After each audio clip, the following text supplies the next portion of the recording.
500 feet, turn left onto Main Street.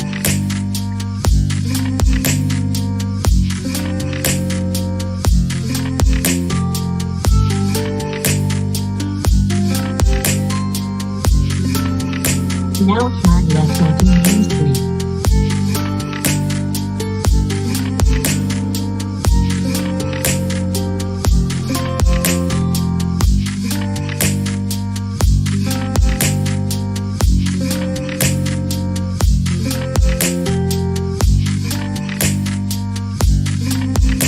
In 500 feet, turn left to continue to Slav roads.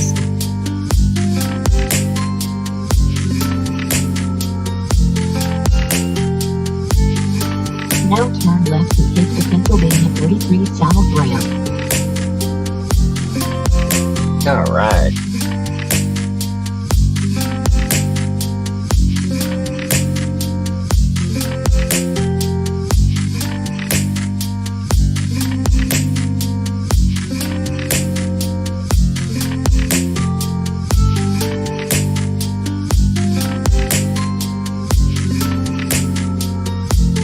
We'll be getting started in just about a minute.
All right. Hello, my favorite people. Hopefully the audio is not completely horrendous.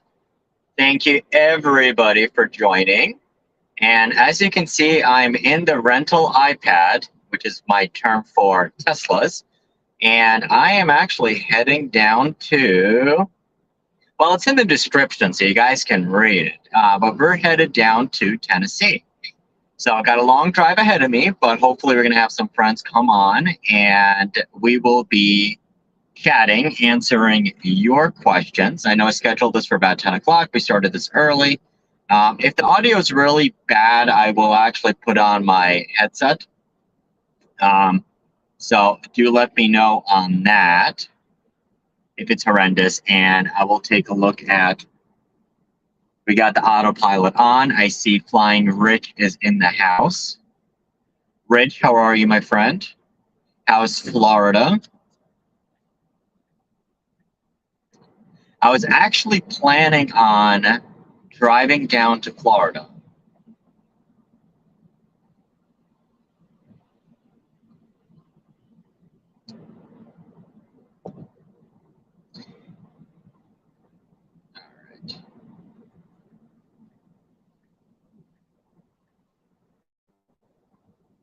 I was planning on actually driving down to Florida. We had a trip planned, but last moment, my mother, she actually fell broke her wrist, so somebody basically needed to stay home with her. So now it's just me going to Tennessee, and we're doing that. Now, I did have my awesome suction cup mount that was going to bring it closer, and I put it on, and it broke, which was really, really, really a big bummer. So that sucked. But otherwise, so we're heading down to Tennessee. I was asked by, well, I'll let you guys, let's guess the name of the company. They asked me, they're coming out with some new rifles. They're coming out with a couple of new suppressors.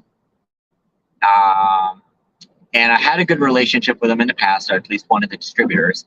So they asked me to come down there. And I'm like, hey, actually, well, originally we were supposed to come up to Pennsylvania and do some videos at my range here. However, their schedule didn't work out. We're like, hey, actually, can you come down to Tennessee? We'll take care of your expenses and stuff. It's going to be easier. I'm like, terrific. So I'm like, we did that originally. So I was planning on coming down to Tennessee and then also going to Florida to visit Live Free Armory, because I think for 2011 is pretty much done. But that didn't work out, so we're going to do Florida later. But for now, so it's going to be Tennessee, and then I'm actually going to be meeting up with a couple other YouTubers there. So we're going to do something a little bit crazy, I think, something that I wanted to do for a while with a different caliber. So about a year ago, I picked up a Precision Firearms AR in 264 LBC, which is Les Bear Customs. Les Bear and Alexander Arms, Bill Alexander, they had a pissy fit. So when 6.5 Grundle originally came out, they didn't want to SAMI spec it, because in order to SAMI spec it, you need to be able to allow everybody to use it. But Alexander Arms didn't want to give up on the royalties. So you had 264 LBC, you had 6mm Walther, and a couple others that are basically 6.5 Walther that had. In 1 mile, take the Interstate 78 West exit on the right. Sorry, you're going to deal with Tesla. Harrisburg. So when they were coming out with that caliber, they had a little bit of a hissy fit. So they came out with their own variations of it. And it's almost kind of like the difference between 6mm AR and 6mm ARC. So 264 LBC was Les Bear Customs, and it's very, very similar to 6.5 Grendel. The primary difference with it is the neck is actually a little bit tighter. So a good way of thinking about it is like 6.5 Grendel match. And so I was at my local store, and I saw they had a gun that was just sitting there. It was a Precision Firearms AR-15. They made these a while back. Now take the and they actually used Les Bear Customs barrels and such. They had it like dirt cheap. I think I picked it up for like $700 for the complete gun with a matched trigger, all that fun stuff. But I never actually had a chance to go and shoot it. Honestly, I was like, well, it just like, it wasn't one of those things that like was critical. It wasn't a brand new release or anything else like that. But I was like, okay, well, we wanted to stretch 6 ARC to a mile. Well, what can we actually do with 6.5 Grendel? So when I was talking to Ryan, Bending Ballistics, he's like, hey, absolutely, come down, and there's a range. So are going to go try and stretch, see how far we can stretch a couple of 6.5 Grendels and 264 LBC. And the super cool part is I posted an ad for a gun auction. In that gun auction, they had factory 264 LBC ammo that was loaded by Black Hills Ammo for less fare. And so I was able to pick up 6 boxes for just $35, which is just insane. So I was like, hey, you know what? It's an amazing opportunity because my local ranges around here are generally 750 yards, and I can drive a couple of hours to get to 1,000 yards. But a 1 mile range is significantly further away. So like, hey, you know what? Let's stretch it out. So I brought a couple of guns. So I brought a 6th Street, the 6.5 Grendel Ruger American, and the 264 LBC, and we're going to have some fun with that. Plus, I'm going to be coming back with an additional gun that we're going to put together at that company. So Tennessee company, they definitely made it. I would say they've been around for about 15 to 20 years. They've made a name for themselves with tactical Timmies. They do a bunch of military contracts with a lot of foreign governments, etc. So I'll let you guys pick what that is. And to the questions.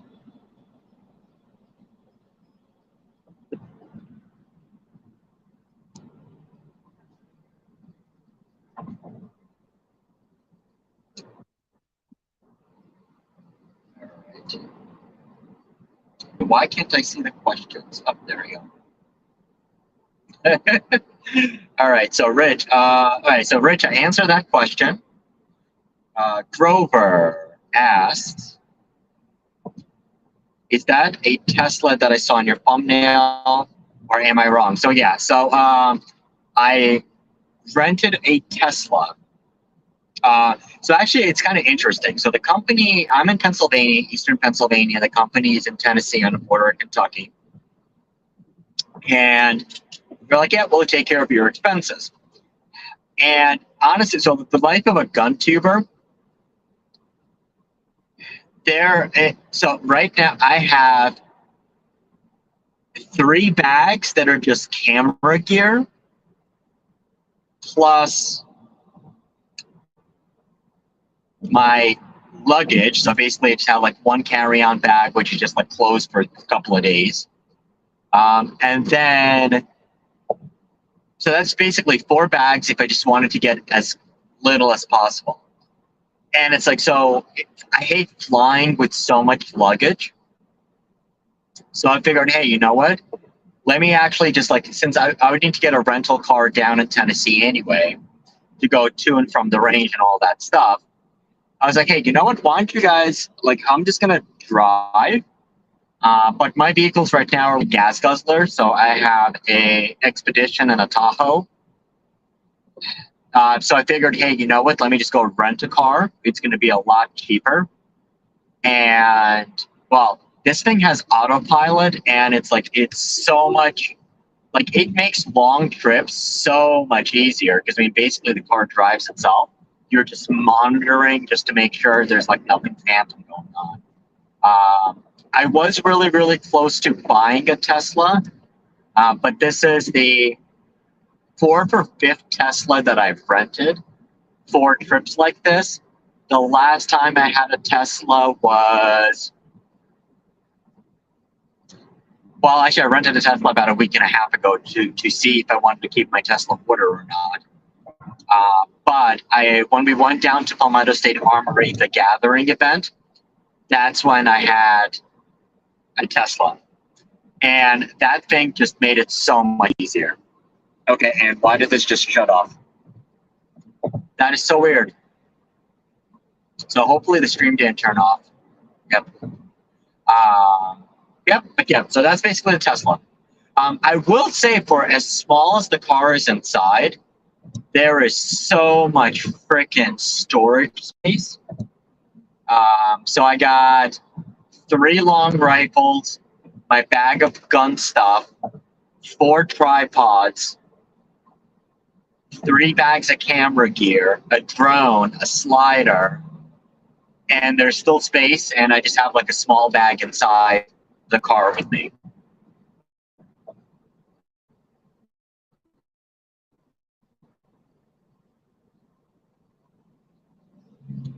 Rich, so yes, we are gonna do that. So I was actually gonna hit you up. Originally, what the trip was supposed to be was we were supposed to go down to Florida. My kids enjoyed the rat, or well, mostly Universal, and what's the water park? SeaWorld. SeaWorld and Discovery Cove. Do the space shuttle thing.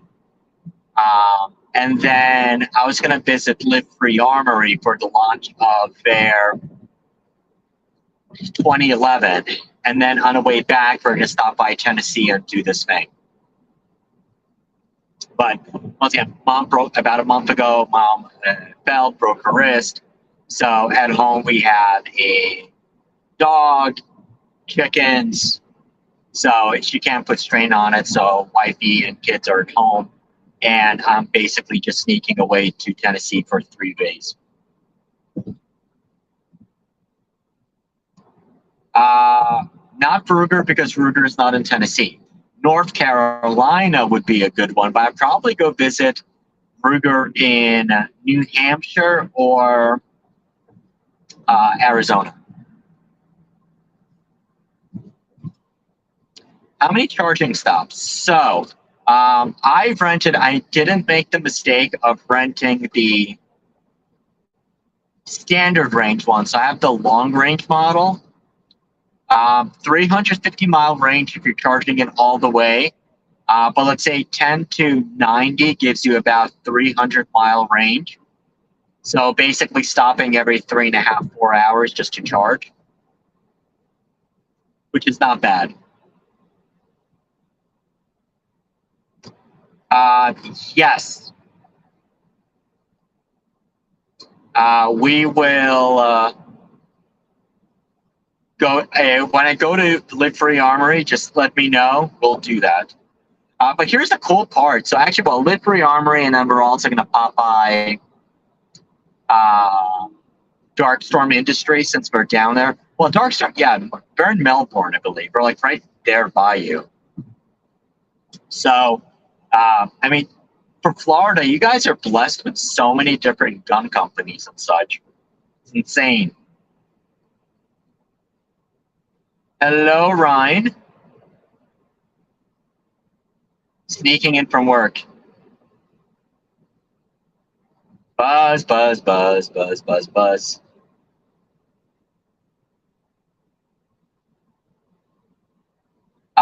Wait, Bending Ballistics has a name. Yeah, so Bending Ballistics, that's Ryan Giroux. I hope I'm not butchering it. But it's actually interesting. So, like, Ryan is in the. Well, so, wait, they're both Ryan. Wow. Okay, that just hit me. Well, it's both. It's one Ryan and the other one. It's amazing. Like the same circle of friends. See, look, the Tesla's turning itself. I have Brundle out to $800. I'm assuming 800 yards. So I've shot my Brundles out to 750. That was the closest I had. I have no doubts we'll be able to get out to like 1200. I really want to get it out to at least 1500. And if we can get it at a mile, that would be insane. That's why I have my drone.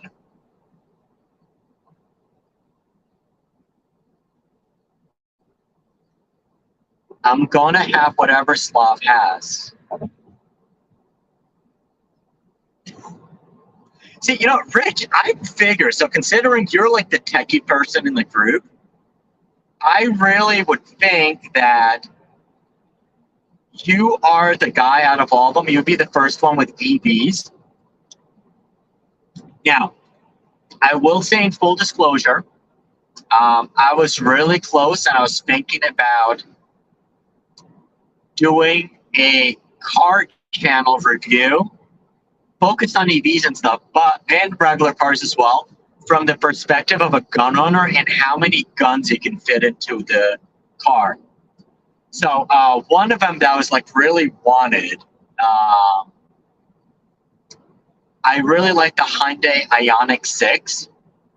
So much space, so comfortable, cool tech, stupid fast. And like all of these EVs are like freaking stupid fast. Uh, they, I completely lost my train of thought. Oh yeah, so the Ioniq 6, the trunk space in there is so freaking horrendously small. It was disgusting.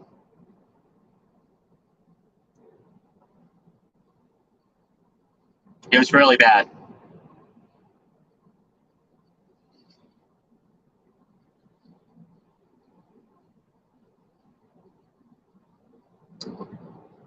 Right. So I definitely would appreciate that. However, if anything, if you're doing Florida, it's most certainly going to be renting a car up here and then going down. And the main reason why is so I can't go to Florida without like bringing my family and stuff. And once again, it's kind of like, okay, if I'm going to go down there, I need to bring all the camera stuff. It's like it'd be way too many bags and stuff. But if I do sneak away for a trip, just me, maybe.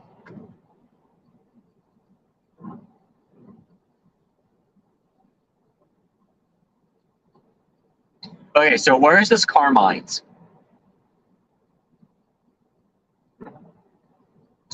Wifey has a Lexus RX 450h. Nice, that's the hybrid. Uh, I was a huge fan of the RXs. Really, really cool cars. So interestingly, so I did look at the Volkswagen ID4, which is kind of like similar to that RX 450, but it's EV. And surprisingly, it's like while there's like there's a good decent amount of space inside, there's like horrible trunk space.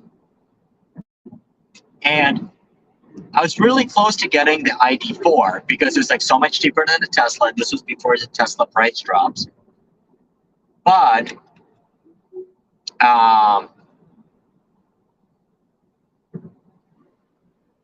construction. So let me lower the autopilot speed down. So I was like really close to the ID4, and I drove it before, and it was pretty cool. But then it was like I emailed a bunch of dealers. I had dealers like making really, really awesome offers. But the problem is then like I went to the dealership just to check it out for last time. We noticed like I would not even be able to get a gun case in there the long way. It was like really small in the back. In 1 mile, keep left to take Interstate 78 west toward Harrisburg. That doxes where I am. All right, give me more questions, more topics to discuss. All right, here we go. Why is the Tesla Phantom braking? Oh, wow. So so I just got a memo. So there is a police officer on the opposite side of the median with the lights on. The Tesla's on autopilot, and what it just did was it just slowed down automatically with a message. Emergency lights detect. Autopilot slowed down. Emergency lights detected. Which was really interesting.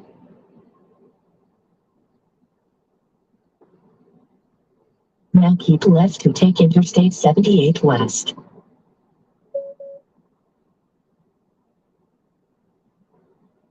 So here's a question with the RX 450h, because it's a hybrid, can you actually still tow with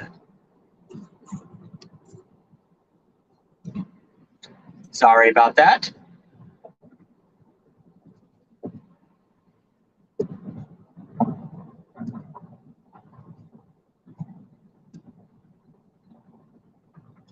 All right, and let me see if any of these slackers are going to join us.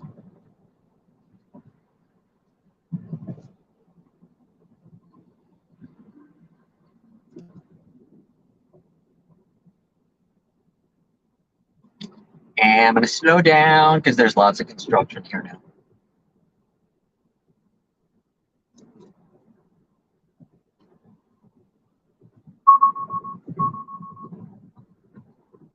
Yes, I got it. Take control immediately. Vehicle. Whoa. Okay. So when there's cones and they close the lanes, the autopilot starts freaking out.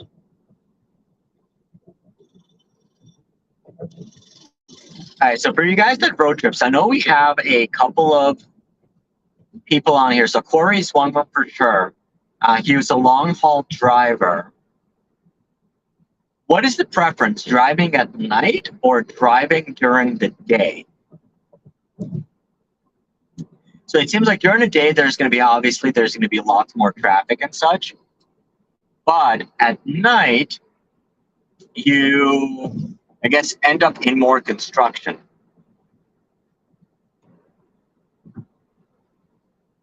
So coming back from, I think, Indianapolis from NRA, I drove back at night and it was like really, really nice, good drive. Driving down to Palmetto State Armory event, the gathering, drove during the daytime, and it was just like horrendous with all the traffic around DC.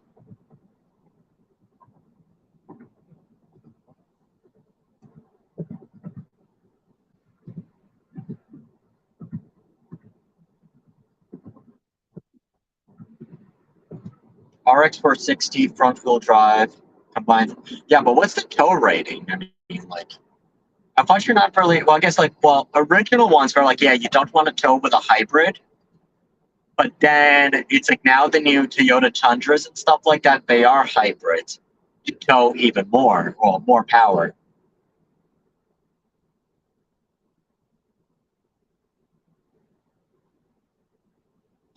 I like driving at night, but I have trouble staying awake. Right? Yeah, so that's basically what I did. I picked up the car in the morning, went home and slept, woke up at like 5 or 6 o'clock. Um, so like, I have a friend of mine who lived in Jersey. Before moving to Florida, he used to work on oil rigs, and he would fly out of the Gulf Coast or like New Orleans. And he would basically, it's like, yeah, it's like, he used to love driving all the way. And it's like, till he hit like late 40s, I think he said. Then he started getting like back issues, things like that. And he was like, yeah, no. But interestingly, though, he also had one of his favorite cars that like gave him the least amount of back issues was his Lexus RX 350.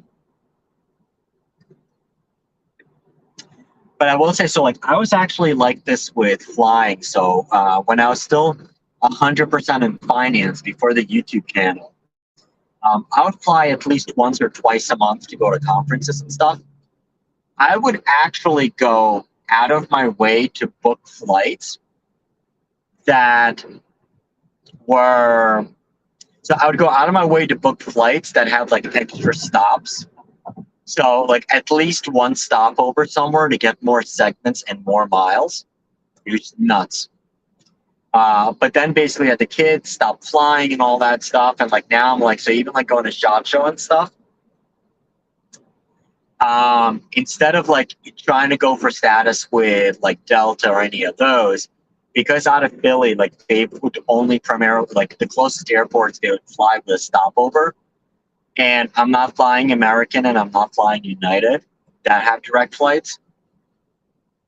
So I'm like flying Frontier or Spirit because they have direct flights out of Philly to Vegas. And it's like dirt cheap too.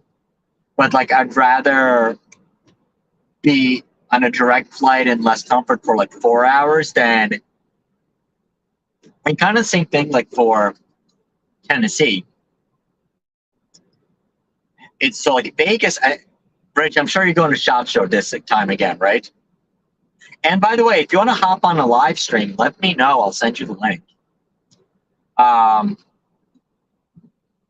So the thing with flying, it's kind of like it takes a while. So like the closest airport to me is like 30 minutes away, and that is Lehigh Valley.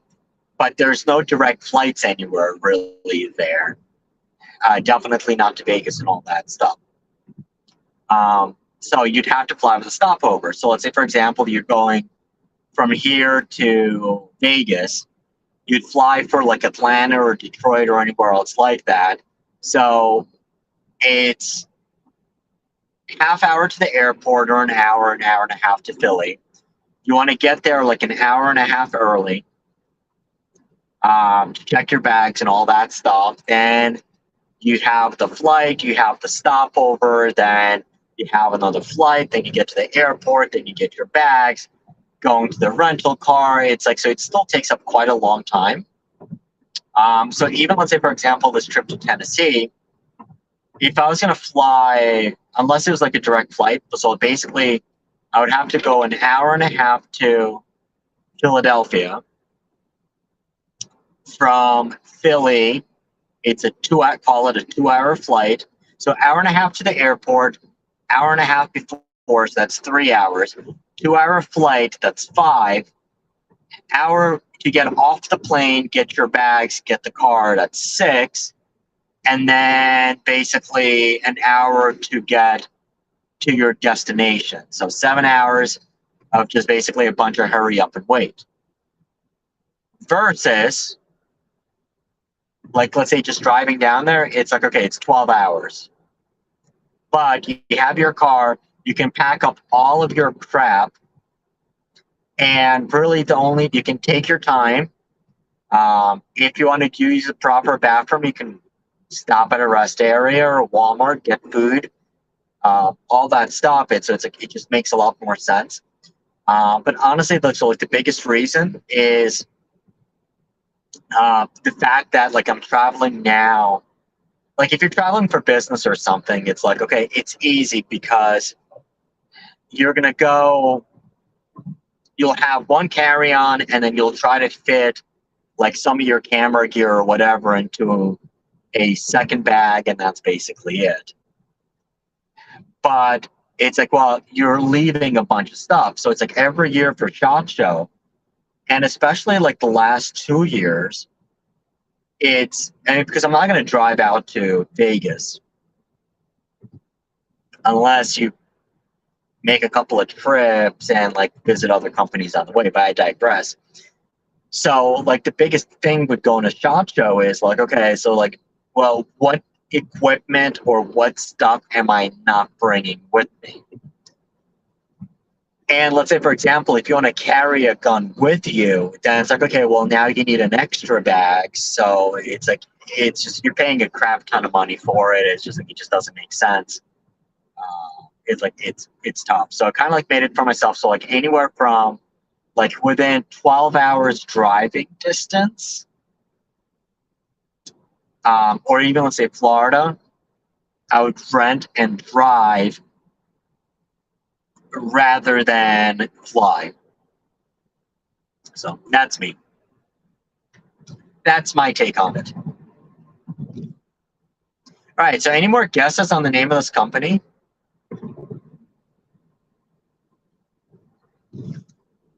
Yeah, so DC is always a nightmare. So the way that one turned out, so because we were heading to South Carolina, and it's like 95 really just made a bunch of sense. So like I picked up the car in Philadelphia, and it's like right off of 95. So it kind of took me through Delaware and tried to get around DC, but like it just like a bunch of traffic. It wouldn't make sense to go out west towards 81 and taking 81 south.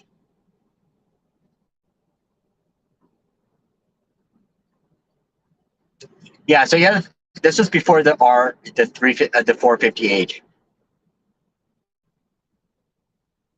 True, buddy.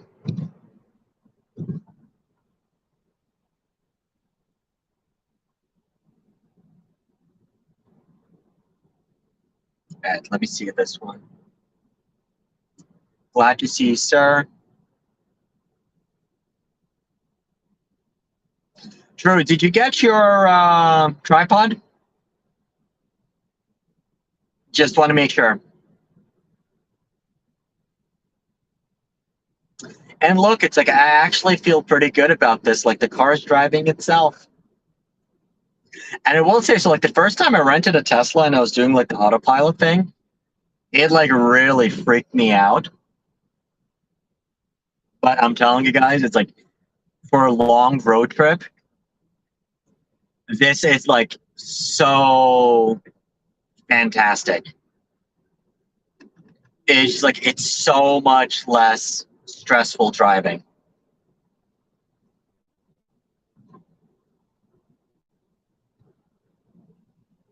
Well, I'll give you the story. So I actually had an order on a Tesla Model 3.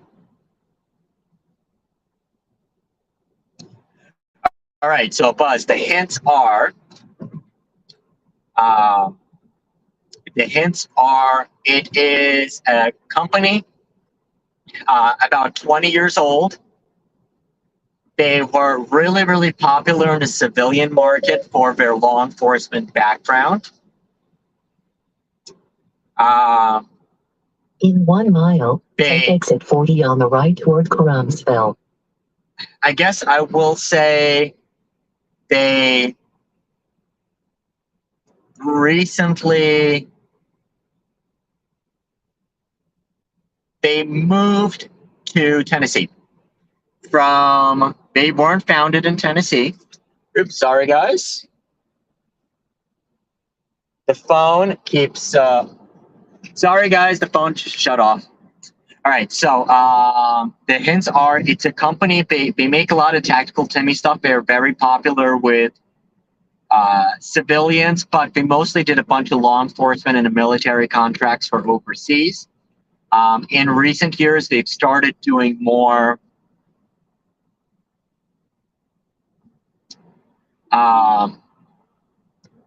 they've recently started doing more. Now take exit 40. Why do you want me to take exit 40? I guess it's detecting a little bit of traffic. It's okay. In 1,000 feet, turn right onto Crumsville Road. In recent years, they Now started turn going right onto Crumsville Road. Sorry, the GPS will shut off in a few minutes, in a few seconds. So they recently, I would say, went back towards the civilian market. They make a bunch of ARs. Everyone used to love their accessories, but they do make guns too. And I guess, fine, here's the hint. You guys should all get this by now. They were based in New England and recently moved to Tennessee.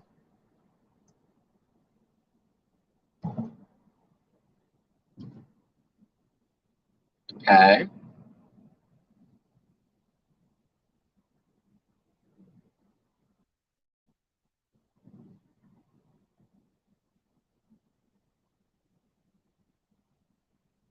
All right, what is this truck doing? I'm just going to pass him. And yeah, if it wasn't a Tesla and it wasn't autopilot, I would not be doing this.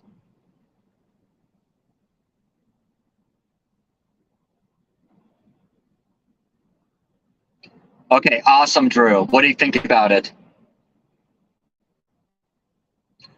Rich, so you got one because you are a YouTuber, but we had a monthly giveaway. I'm going to do another one. Drew won our members only giveaway, and he got one. Yay! Oh, Buzz, you're close. Smith & Wesson. I guess they did move down there, but no, not Smith & Wesson. But you got the right 2 states. No 5.7 pistols. The only pistols they have are AR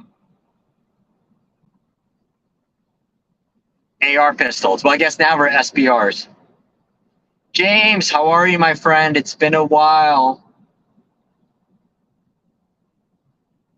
Teva. Kevin makes shoes.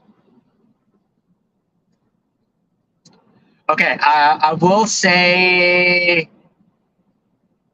the company did have some questionable, or I guess basically provocative, or what's the word I'm looking for?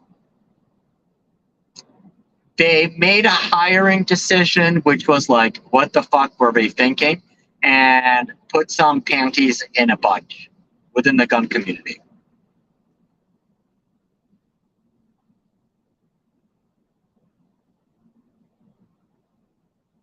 Got internet now. What was wrong with your internet, James? Scott, yes. But I'm like, I guess, yeah, you know what? It is one of our staple products. It is one of our staple products.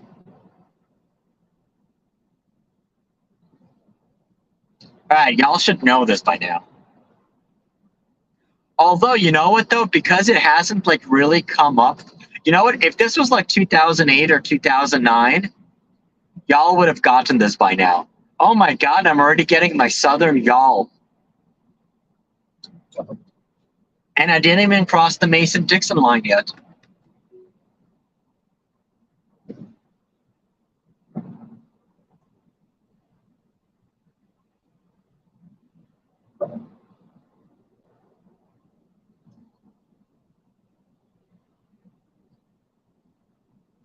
No, not Taurus, not HK, not Springfield. Springfield's not in Tennessee. Now you guys are just like picking stuff out of the blue.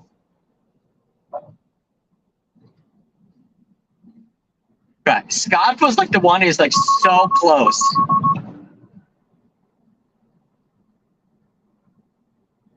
Oh, okay. So Scott, why don't you give the hints again?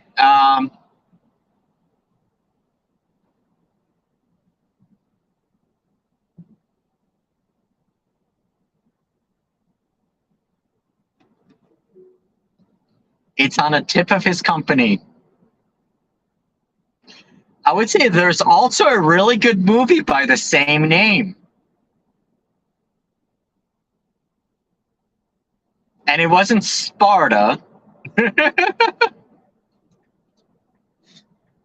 All right, now you got, okay. It's not Sparta. They're known for sites.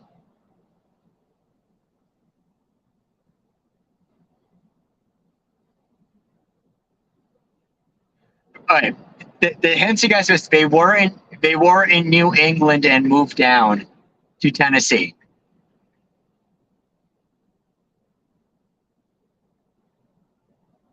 James, where in Texas are you? I know Texas is a huge freaking state. Barrett is in Tennessee, but no, not going to Barrett. That would be cool. Bazinga! Yes. Bazinga. So I was asked by Troy to come down, and we're going to be checking out for new guns.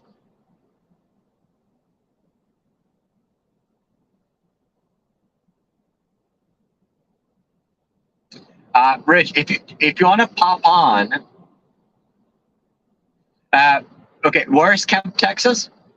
Rich, if you want to pop on and chat, I will send you the link.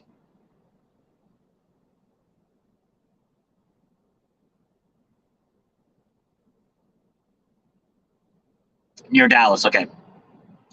So you're not really in the tornado zone, although I freaking love Dallas. So it's funny, like when we were living in Jersey,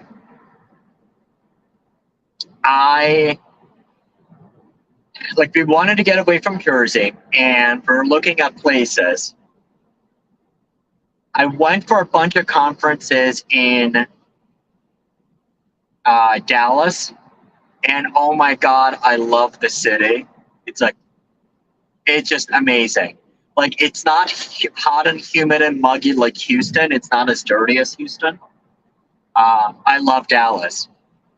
But the problem, like the only issue that we kind of like ran into, it's like so all of our family and stuff is still, all of our family and stuff is still in Jersey and the Northeast. So it's like by going to Texas, it's like it's mostly like a two-flighter. It's a bit out of the way. It's like you're neither here or there. And then also kind of like that, in fact, it was a little bit on the drier side and like some of the weather things.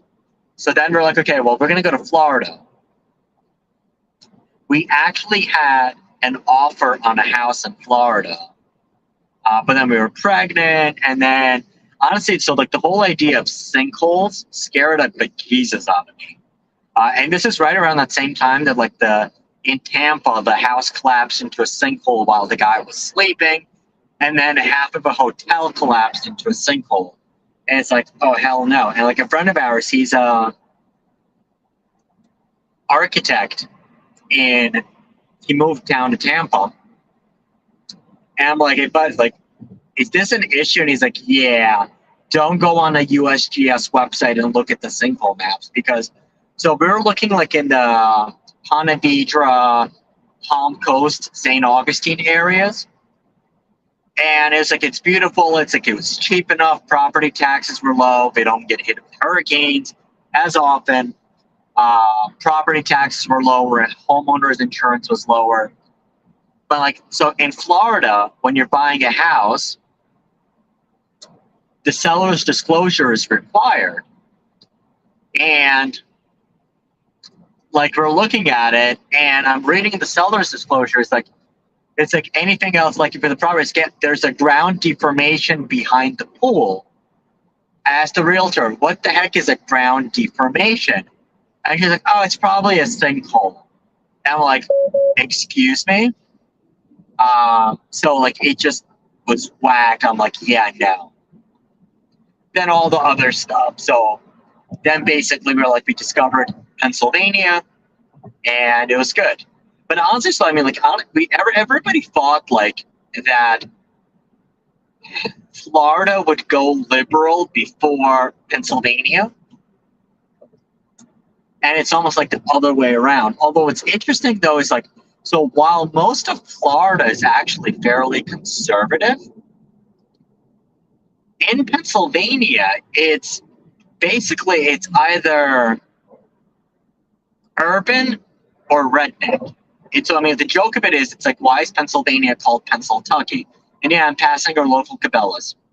They're closed. Well, obviously it's already late for closed. So like, why is Pennsylvania called Pennsyltucky? James,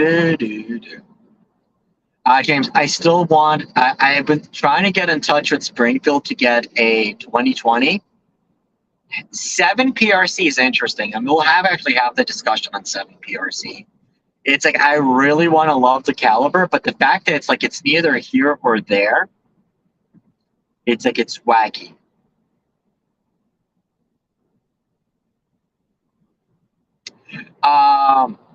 Okay, Rich, send me a text message, or I'll post it here. Or you're in our Discord group. Go into our Discord group, and there is a link there that I posted.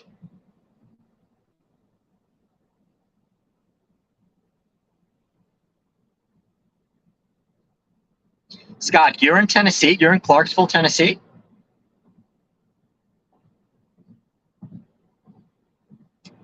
Okay, so yes, you're absolutely right. Apparently, in lots of parts of Lehigh Valley, there are sinkholes.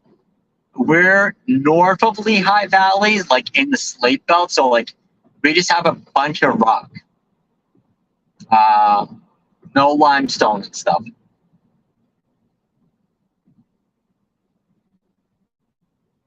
Absolutely.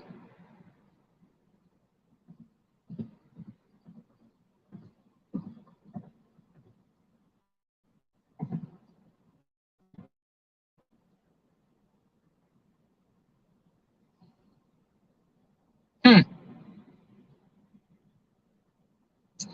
Chris, so I'm heading to Clarksville, Tennessee, to do some videos with Troy Industries, and then going to be heading into Southern Kentucky to meet up with Bending Ballistics, and we're going to stretch a couple of guns, hopefully out to a mile.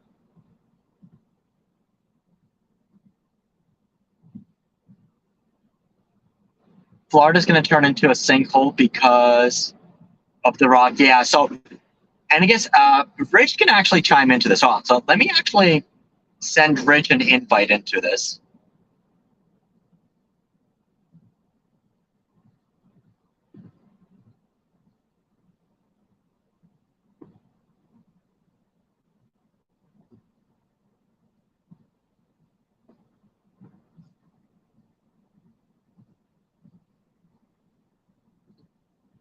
Actually, Rich, I'm just going to post it right here in chat.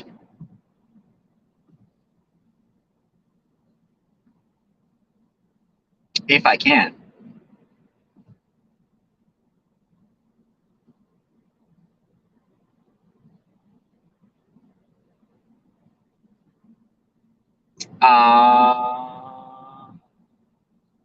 Right, Rich, let me see if I, did you just text me?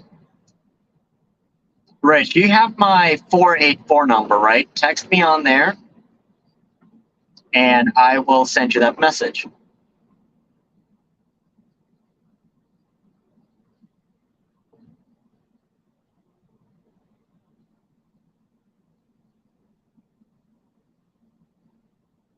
Yep, I got your number.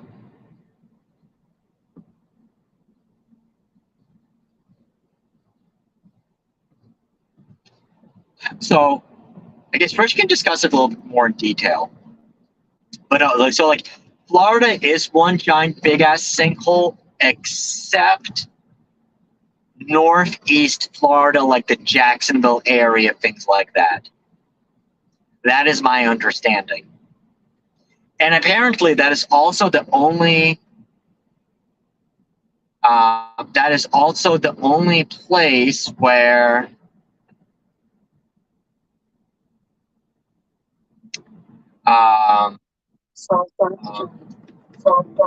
yeah, wait, what the hell?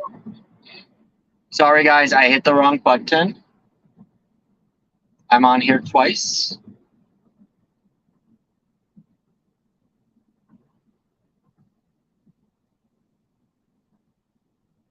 Okay, no, I'm still there.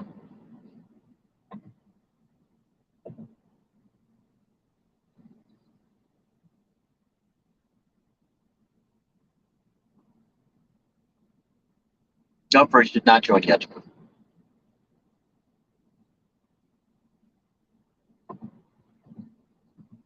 Okay.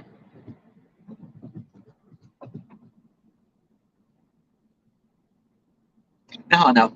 Memphis. Wow. Okay. I need my geography. Memphis is all the way western Tennessee. Yes, I believe so. Yeah. So I'm going to be passing out. I'm going to be passing through Nashville. Merge left. Slow down. Construction.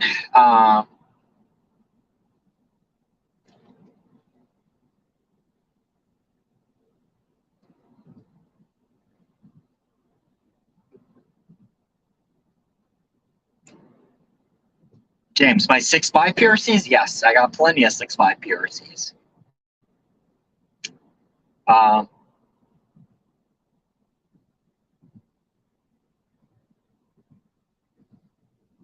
Okay, yep. Okay. Hey, Bending Ballistics is on. Ryan, I posted, if you want to join, I posted the link in our Discord group. So I didn't send you the message yet, but basically, so I was able to pick up 264. I'm sorry, hold on.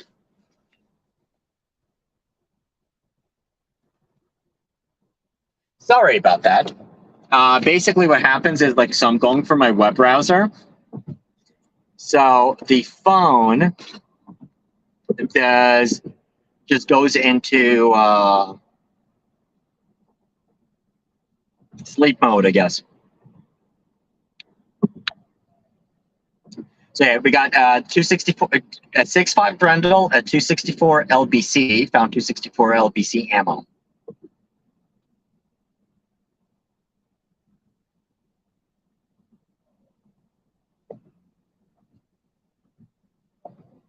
Yeah, Rich, I texted Rich the link, so I don't know why or if he's not seeing it. It was skunk. So yeah, basically kind of like what he told me. So the problem is it's not even necessarily the lime. It's the fact that you have salt water and fresh water right next to each other, and underneath it builds the canals, and so you have like the water going back and forth, and that kills it even more. And yeah, so it's like I would really love to, and like we had like a house in a gated community.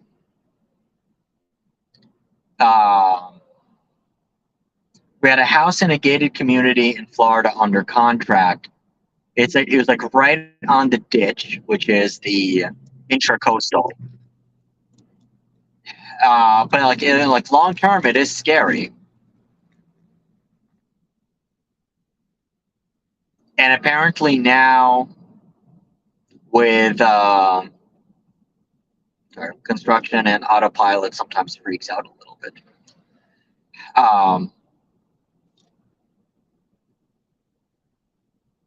And like now, I guess what's been happening the last 2 years in Florida, like I'm watching a bunch of these housing channels, and what they're saying is like the property taxes and homeowners insurance is just like shooting up to like ridiculous levels. So I guess like in South Florida, like they're paying like $8,000 or $9,000 a year for homeowners insurance, which basically makes up any of the savings for property taxes. It's like it's just like nuts. So yeah.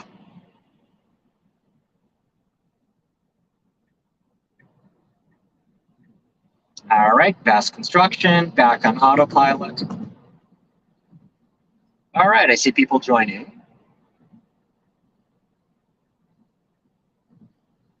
Wait, where did he just go? Ryan, you were just there. Rejoin. I just didn't see you to put you on. Or it is possible.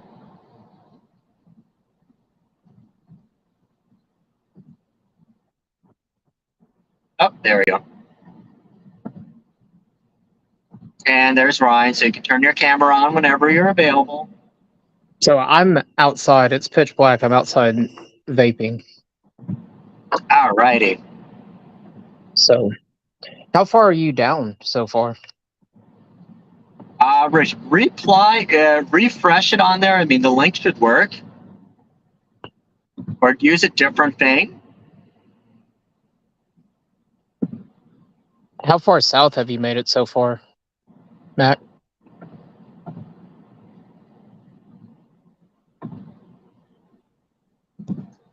Can you hear me? Yes. Oh. Wait, who imports Zenithco? It should be Century Arms. Wait, Ryan, are you trying to speak? Because like I can barely hear you. Yeah, I don't know what's going on. Yeah, he is. All right, so hold on. Let me. What I need to do is I'm gonna get my headset. Check, check. Check, check.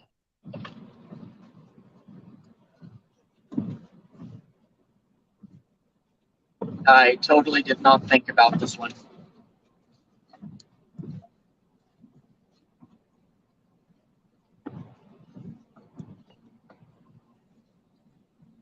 I don't know if the chat can hear me or not.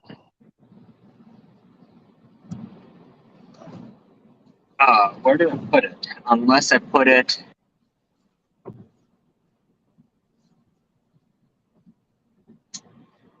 right, so actually we're gonna turn it on. There we go. All right. So we'll just try to speak one person at a time. So it's not gonna do that. All right. Rich. Okay, Rich, I think is here. There he is. Yep. Hello, my Hey, friend. I'm there. How's it going, man? Not too bad. Yay, we have a party. Yeah. So I've been trying to. Well, one of the things I want to do is I want to get to Live Free Armory. I do want a 2011. Yes. I want a 10 millimeter 2011. I don't know if they're doing 10s yet. Just But nine. they got some. Yeah, For just now. 9s. Yeah, they got some cool stuff. There's a couple of neat. Well, what is it? The EAA's got the Gerson 2311s. I'm interested in. Now, so you do have EAA. Although it's interesting, so like I've tried working with EAA a number of times, and just one of the guys there just completely non-receptive. It's just horrendous. Well, Smash Time knows those guys, so I'm like, he said he would get me a contact. Isn't EAA a subsidiary of Century Arms? No. I'm not sure. Not as far as I'm aware of. Century is part of CAI. Well, no, Right. yeah. Well, that's what Century Arms International is. But EAA is a very importer. It has their own guns and import some of the Turkish ones. But a lot of those Turkish brands are also imported by STS, which has a 10 millimeter 1911. Well, there's Kisos, there's Gersan. Somebody else also imports Gersan as well. Oh yeah. See, that's why I thought it was Century, because I thought Century imported Gerson, Canik, TriStar, So and all that underneath their one. So TriStar is so Century is a really interesting company because they started originally bringing in, I think, like Mosins and a bunch of Soviet stuff. Mhm. Then they had some of their own brand that was private labeled. And then they're the exclusive importer of Canik. Other Well, they're in stuff, West Palm they're Beach. other stuff they're an importer of, but they're not the exclusive importer. I think TriStar, somebody else did TriStar as well. Benelli did for a while, and so did Smith and Smesson.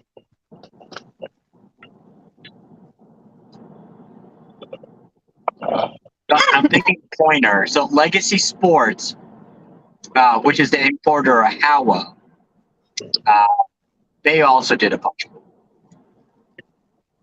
Yeah, I remember all that. I just couldn't remember if Gerson, that import that they're doing under, I couldn't remember if it was part of the Century Arms import number underneath a different subsidiary. That's a good one. I don't know. I know, and actually they're down there. They're down in Florida as well. So, well, I think Vermont and Florida. Oh, see, and I think Gerson comes through Vermont.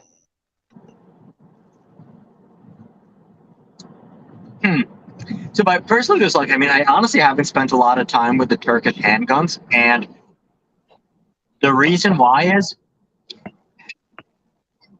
I'm just not a fan of their metallurgy. And in Europe and other places where they export a bunch of guns,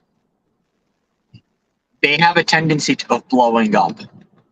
Oh shoot! I have not heard that about any of the guns in the US. Now, basically, it's like, so this. I mean, a lot of the good Turkish guns are the ones that they just copy. So the copy of the Walther P99, the copy of the SIG P320, copy of the Glocks, things like that. But some of the designs that they try to do themselves are in. So Turkey, about 10 years ago, they wanted to do more of the arms trade. So they set up gun enterprise zones where they basically lowered taxes for people, like no taxes, just to get gun companies to do that. And they started exporting a bunch of their guns to other Eastern European and in Europe. And talking to big YouTubers in Russia in particular, they're like, oh yeah, if you buy one of these guns, odds are it's only like the shotguns in particular, they just end up blowing up. Because Turkey to them, to a lot of those companies, it's a volume game. Now, the difference is some of the American companies, so I don't know CAI for sure, but I know that SDS, they actually have their own people on site at the factory inspecting every single gun. So they can pick up a lot of the quality control issues right there. However, there are some guns that where you don't have an American company on site QCing these, they go through the cracks. And I guess basically like a lot of the STAR guns that came in, the SAR, when they first came in, like a lot of them had issues. Not surprised. Well, really, any first generation of a firearm that's imported, it's going to have issues into the United States because it's a free market here when it comes to that versus somewhere like Switzerland or. Nope. Did we lose him? I think Ryan just dropped off. All right, so while Ryan dropped off, we're going to get him back on. Rich, so talk sinkholes and what happened to has your homeowners and property taxes gone up in the past couple of years? So my property taxes, I mean, they go up a little bit. We're homesteaded, so they can't go more than, I forget, a few percent. I think it's less than 10% a year. Okay.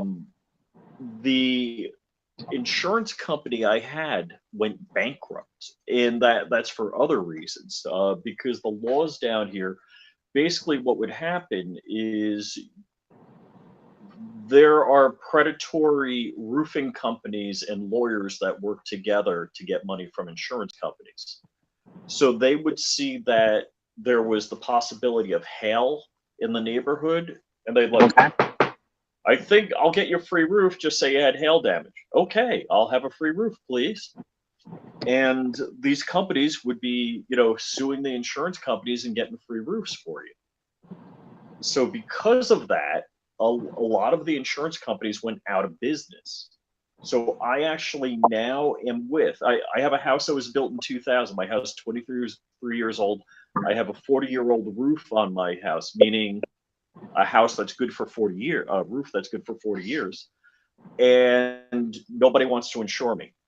They want me to put a new roof on the house, like just half the lifespan. So it's really a screwing. So yeah, property tax, basically I'm paying 2/3 here for a house that's like twice the size with an 1.25 acre pool, hot tub, all that stuff. As I was in New York, I was paying $9,000 a year for a house with railroad tracks behind it and a busy road in front.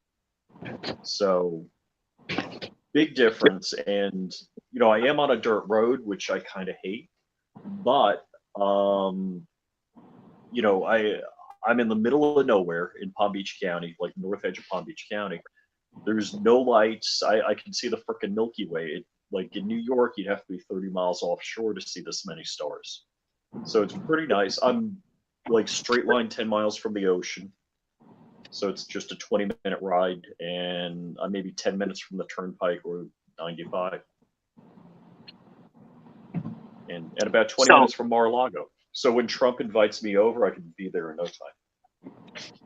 So is it true that like a lot of people in your area are paying like $8,000-$10,000 for property tax for homeowners? I would have to look up what my homeowners is. I don't think it's that high, but it might be. Wow, I think I got a policy laying on the kitchen bar right now. And while we do that, hey, look, it's a full house now. We have our optics snob or an expert, and just a very good person all around. That's totally unfair. I'm a general purpose snob, not just optics. Now, are you back home or are you still traveling for work? I am back home for a little bit. We're getting close to 4th of July, so I figured I should spend a couple of days at home. Yes. I will say, just because you brought up 4th of July, so we were having a drought here. Basically, all of May and most of June was like very, very dry. But in the last 3 days, we had like 4 or 5 inches of rain. So I can actually do fireworks on 4th of July without setting the lawn on fire. I'm gonna go camping, so there'll be a bonfire. Not sure about fireworks. Well, so I mean, you're out west, and like the one thing that like always like made it weird is like, so when we went to like Colorado, we're like, hey, so can we actually go out to the range and shoot? And we're like, we can't shoot because there is a fire warning, fire hazard out. I'm like, huh? You're just weird. Not where I live. Say again? Not where I live. Okay. Hey, Max, Yes. just fair warning, the humidity today was 65%. Jeez. Oh, you mean it's low? No, that's about average right now this time of year. It was 98 degrees with 65% humidity. It was 112-degree heat index, 118 in the sun. That's ridiculous. I just want to fair warn you what you're getting into, but it is Kentucky and Tennessee, so it could very well snow tomorrow. Just so you know. Well, I did watch some weather channels, and apparently there might be some tornadoes or hurricanes coming through in the next 2 days. So think of yay. it as a warm Kentucky welcome. Well, Yeah. Matt, also where you're staying, that Academy Sports that's like right down the street from where you're staying right there. Have you Yes. ever been into an Academy Sports? Yes, one time I think in Texas. You need to go to the one that's like right down the street from your hotel right there. Okay. It's really, really good. So is it basically like a Cabela's or like Dick's Sports? It's a Dick's Sporting Goods met Cabela's and had a baby with Bass Pro Shops. Okay. So, Now, like, you've you heard got it here first. We will do a live stream from there, and if it doesn't live up to expectations, it's all Ryan's fault. Well, so you've got bicycles, you've got clothes, you've got rollerblades, you've got skateboards, you have ice skates, you have running shoes, you have cleats, you have bing bang stuff, you have soccer balls, you have footballs, basketballs, then you have fishing stuff, then you can buy firearms there, and then you can buy a cooler and all your binoculars and so on and so forth. It's been a while. I honestly don't remember them. I will say, so I am spoiled by, so our Cabela's here in Hamburg, PA. Yeah, that's a monster. It's a monster. I think it's the biggest Cabela's by footprint. So you know how like most Cabela's have just like basically the center aisle, like the center mountain with the there's local a cigar bar in the parking lot. So ours, not only does it also have like a huge aquarium, but it has a whole big side for deer hunting and stuff. There's a second floor in there. So apparently that Cabela's, and somebody can look it up, is the largest Cabela's that they made. And all the new ones afterwards are far smaller because they discovered the price per sale, the sales per square foot was horrendous, and it was like waste money. So we're spoiled with our Cabela's. Have you ever been to Well, a It's 250,000 square feet. Max, have Yeah. you ever been to a Rural King? To where? Oh yeah, Rural King? Rural King? yeah, in Minnesota. Like that, Tractor Supply. What's the other one? There's another one. Farm and Fleet. Yes, Fleet Farm. Yeah. So Rural King is like the Rural King. Okay. yeah, it's like the place to buy firearms around here. Yeah, I remember Just their price. Fleet Farm in Minnesota had good prices on ARs. I think that's going back a little over 10 years. So what I will say, like, I'm really kind of thankful for. We recently had our first Sportsman warehouse come to within like 3 or 4, actually within a 5 hours drive, and I was like really impressed with it. There's one in Nashville too. And I was really happy when Cabela's and Bass Pro, they were gonna buy out Sportsman Warehouse, but that failed through. I'm like, yay! And all the people that are like Thank to talk God. to them, but like they're so happy about that. They should be. Cabela's used to be a pretty good store, then Bass Pro bought them. And that was the beginning of the end. Well, so like one of them, so like even at our Cabela's, like it was a fantastic store, and Ryan keeps dropping off. So it was a fantastic store, and then like I would buy a bunch of guns in the gun library, and I would ask him like, "Hey, do you mind if I actually go dry fired?" And they just take it off. They'd let you dry fired right there. Recently, like I went in there, like, "Hey, can I take a look at the trigger on this?" It's like he takes it off display, unlocks it, and it's like, "Follow me." I'm like, "Where are we going?" Is like, "Yeah, we need to go into a separate office where they have one of the safety stations. So you put your barrel into the thing so you can pull the trigger." I'm like, Unbelievable. the gun had a lock through it. There's no ammo through it. He's like, "Yep, this is one of those Bass Pro Shop things." Yeah. Yeah, Sounds like it. It's horrendous. I'm just looking at the map. You got Cigars International almost in the same parking lot as the Cabela's there. Yes. Apparently there's a cigar one, but I'm not a cigar person, so I know nothing about it. But I guess it depends. I wonder if Card Shark was here. He would tell you all about cigars. Mm-hmm. But apparently in our neck of the woods in Lehigh Valley, we have a couple of big cigar shops.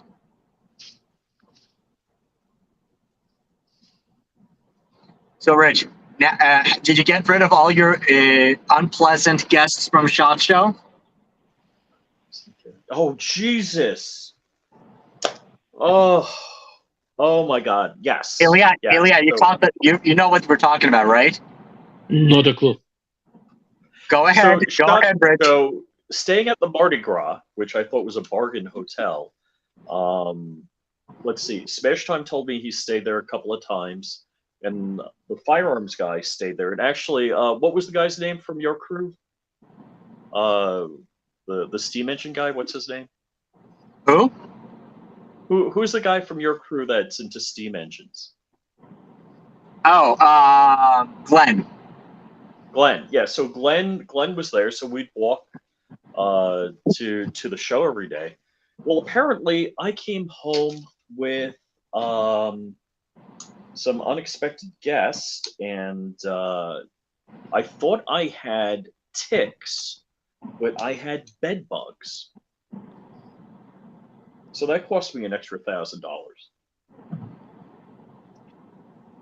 Well, I sympathize. Don't stay in Mardi Gras. I thought that everybody knew not to stay in Mardi Gras. I'm kind of pissed. I'm going to blame my wife a little on this because she was supposed to go with me to SHOT Show, and she was going to go to spas and shows and stuff like that, and we were going to get a nice place. And like, hey, I don't need to get a nice place. It's just me, and that's pretty much worked out for all of my travels, but not this time. Yeah, I have not had good experience with Mardi Gras. I go to Las Vegas a fair bit for work-related events.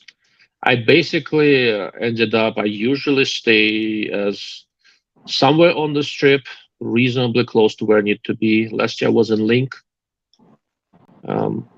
It was okay. It was not a great room, but it was clean, so I can't Now, really complain too much. where is the Mardi Gras? Which one is that? It's like a 20-minute walk from the Venetian. Yeah, it's not too far away, but it's It's like towards the airport. Like if you drew I a mean, line from. It's off the strip, right? Yeah. Okay. It's not slight off street, but not by far. My favorite place to stay is actually, so I travel for work with various Marriott properties. So, and there is a Marriott vacations place. It's just off the strip, but it's off the strip by like half a block. Yep. But it's just a little bit further from Venetian than I like. There's no casino there, so it's fairly clean. And because there's no casino, there's no other attraction. It's actually a decent hotel. Everything's always clean. Yeah, so that's actually the one thing. So I mean, like I used to back in the day, like I loved staying. Actually, Rio was a really good value for the money because the rooms were clean. It wasn't on the strip. Big rooms, little price, but it's like so smoky. Like, and I hate I don't smoke, so like you'd walk for the like I hated the idea of walking from the conference to the hotel room. You're gonna smell like an ashtray. Yep. Oh, I got a contact like high that as well. in any room. Yeah, it's not that they were smoking; they were smoking dope in the room. You know, that's. Yeah. Well, and now with weed everywhere, it's just like, oh, come on. Yeah, I had a no smoking room. In Mardi Gras. Yes. You probably should have chosen a smoking room. That would chase out the bed bugs.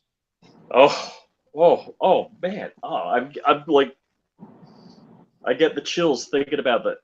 Seriously, there was, when I pulled up the mattress, to change the bed linen, there was dozens of these things in between the mattresses. Yep.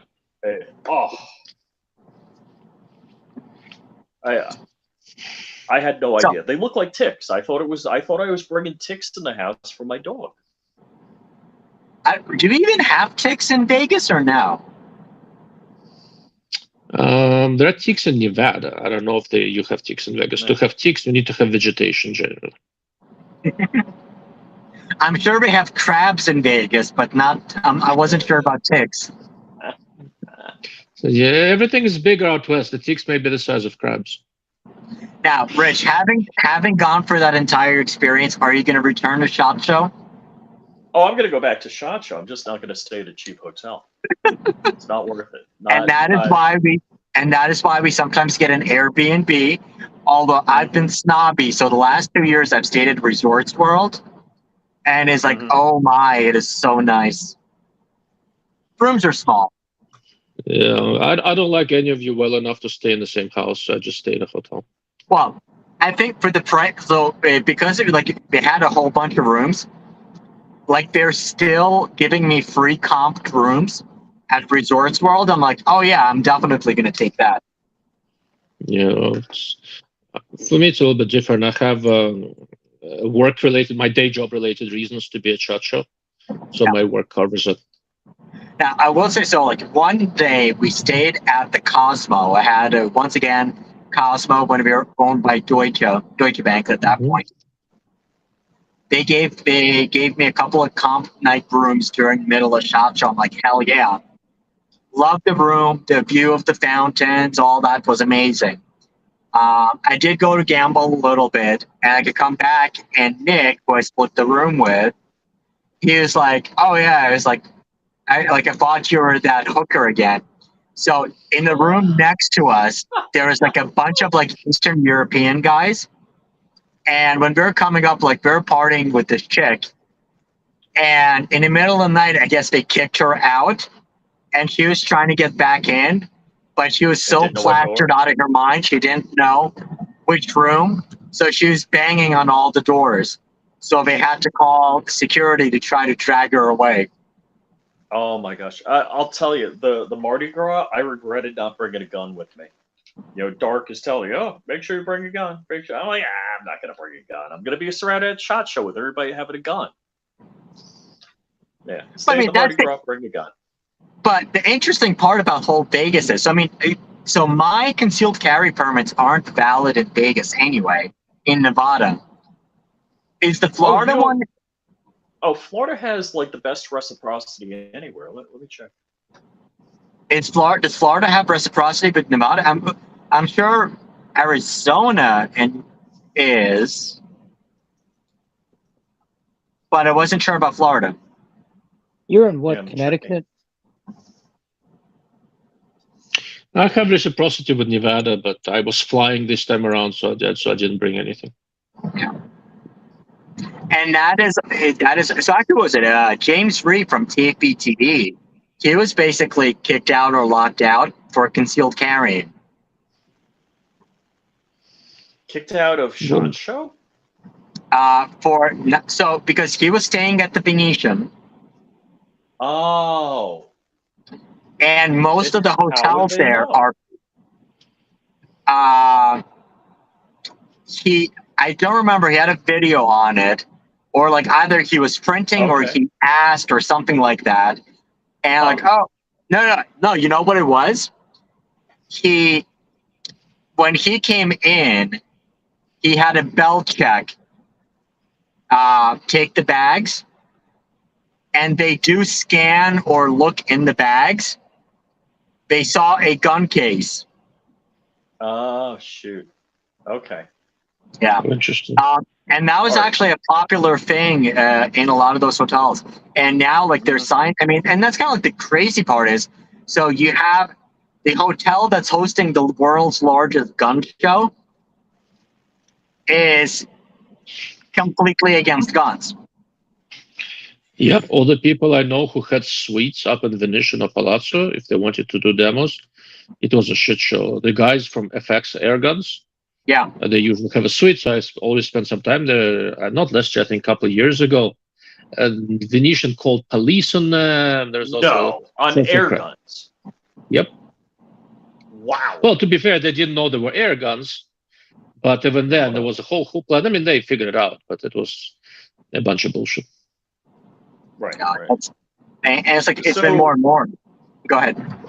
Florida has reciprocity with Nevada. The catch is only pistols. Well, if you're gonna conceal carry your 50 BMG, you can't do it in Nevada. Well, no, hold on, Rich. But is that only for resident Florida licenses or non-resident Florida works as well? Yeah, I don't think this map allows me to select non-resident. Okay.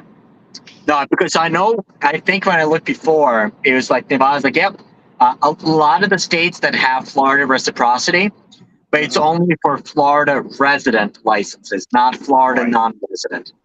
Right. Correct. Yeah, you do get the maximum with the Florida resident.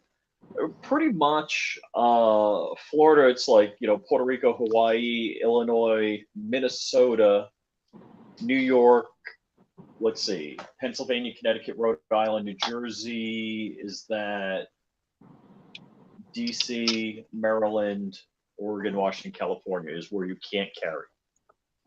Yeah. So all of the loony states. And I had DC is not a state, it's just loony. Oh, whatever. Yeah, I had my Minnesota permit. So Wisconsin has gone flipped. And actually, Pennsylvania flipped for a while. Just basically the Secretary of State or whatever, or Attorney General. Yeah, it was the AG got their shorts in a bunch over something with Florida, and all of a sudden you couldn't carry in Pennsylvania. But that was probably like a matter of days. I don't even think it was a full month. So we do have a question. SDS 1911. Yes, very nice guns. So SDS, it's TSOS that they import.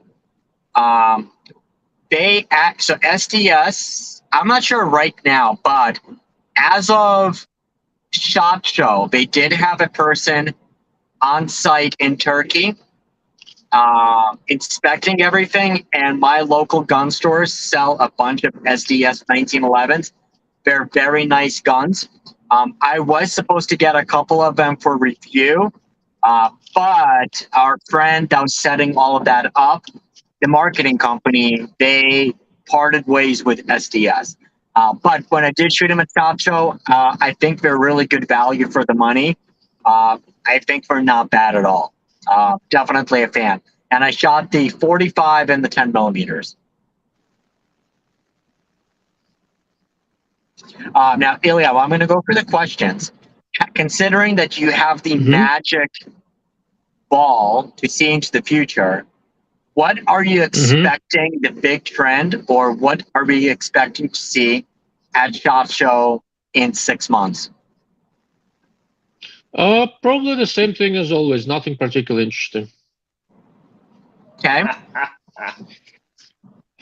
I said same thing as always. Nothing particularly interesting. Are you talking about guns in general, or optics, or So what? I guess guns and optics. I know that big optics one. So like over the last 2 years, I was just thinking, the ones that really sparked interest was, I guess, 3 products that I'm sure you're familiar with. So they from Element Optics, the digital In 1 prismatic, the right to stay on Tuesdays 81 the Hyper 7. yep, the right 7. Then the Holosun thermal and night vision that was supposed to be really good bang for the buck. And I don't remember if it was this year or the year before, the Trigicon goggles that read the wind, the thermal ones. Yeah, thermal goggles didn't read the wind. Wind came in from an external device. Trigicon has a thing called Ventus that does the wind. You cannot easily do wind with a thermal. All the atmospheric wind measurement methods depend on either air particulates or on detecting the scintillation effects, and you cannot do them with uncooled thermal. The wavelength doesn't match. So, there's more questions for me. Yes, I'm familiar with that stuff. Sorry. 81 South. Okay. Sorry, my navigation is just going to be a little crazy for the next turn. Okay, go ahead. So to sort of answer a question, a better way of thinking about it, the big thing with optics is the electro-optic integration, and a lot of it is, first it was laser rangefinders, now we were talking about thermals getting more affordable. We're talking about integration of thermals with red dot sights. That's what you saw from Holosun. Steiner did it first, and iRay has one, and Holosun is working on theirs, but Holosun was very raw, so I'm hoping to see more mature product next year. The big race basically is to get something like the XM157 in some sort of a civilian form, and I don't know who's going to do it first. Hard to say for sure. Vortex has the capability. I don't know if they have the capacity at this point. They're pretty busy. I'm gonna go visit them next month, so we'll see. I would look very carefully at what this little company called Maztec is up to. They have a device called the X4, which basically takes a normal LPVO and adds an attachment to it, projects a display through it, and all that sort of stuff, and makes it a little bit like a XM57. I don't know for sure what the final price is going to be like, but I have an expectation that by SHOT Show we'll see some pretty mature version of that. I think we'll see that a good bit. With firearms, honestly, the industry is a little bit stagnant. There's not that much happens. We're doing small iterations of different things, new calibers that are marginally different from old calibers, that kind of stuff. With firearms and ammo, the two interesting things that have been happening are the 8.6 blackout from Q, the very fast twist, and the advantages and disadvantages that come with that. To be more advantages, I really like that caliber. And the 277 Fury from SIG, 6.8 military guys, basically their way to try to do a high pressure cartridge. So these are the innovative things. Everything else we have is minor refinements of the things we had. Okay, so 277 Fury. Now they came out with that cartridge years ago, but I guess it's finally like, are we finally shipping ammo and guns with it? So the there's supposed to be a bunch with it. You can buy ammo, and I believe you can buy in very limited quantities the semi-auto that shoots it. Okay, The one that you and I shot, a civilian version of what you and I shot at the SIG event last year. For me, the 277 Fury is more interesting in a small bolt gun, like the one that SIG has, like the SIG Cross. But SIG Cross and 277 Fury is, I haven't seen it available for sale. So something is preventing them from putting it out in any sort of volume. The official theory is that they're so busy making it for the government that they don't have the capacity. The unofficial theory is that they're bullshitting. The unofficial theory is probably correct. But I really would like to see what kind of reliability we're getting with that complicated composite case. There are a few companies that do this. And what kind of long-term reliability we're getting with the firearms, because we've never really had a firearm that operated consistently at pressures that high. And it's not clear what kind of fatigue we're going to develop in the materials and what kind of potentially unpleasant side effects it will have. SIG's track record in the last few years has not been stellar.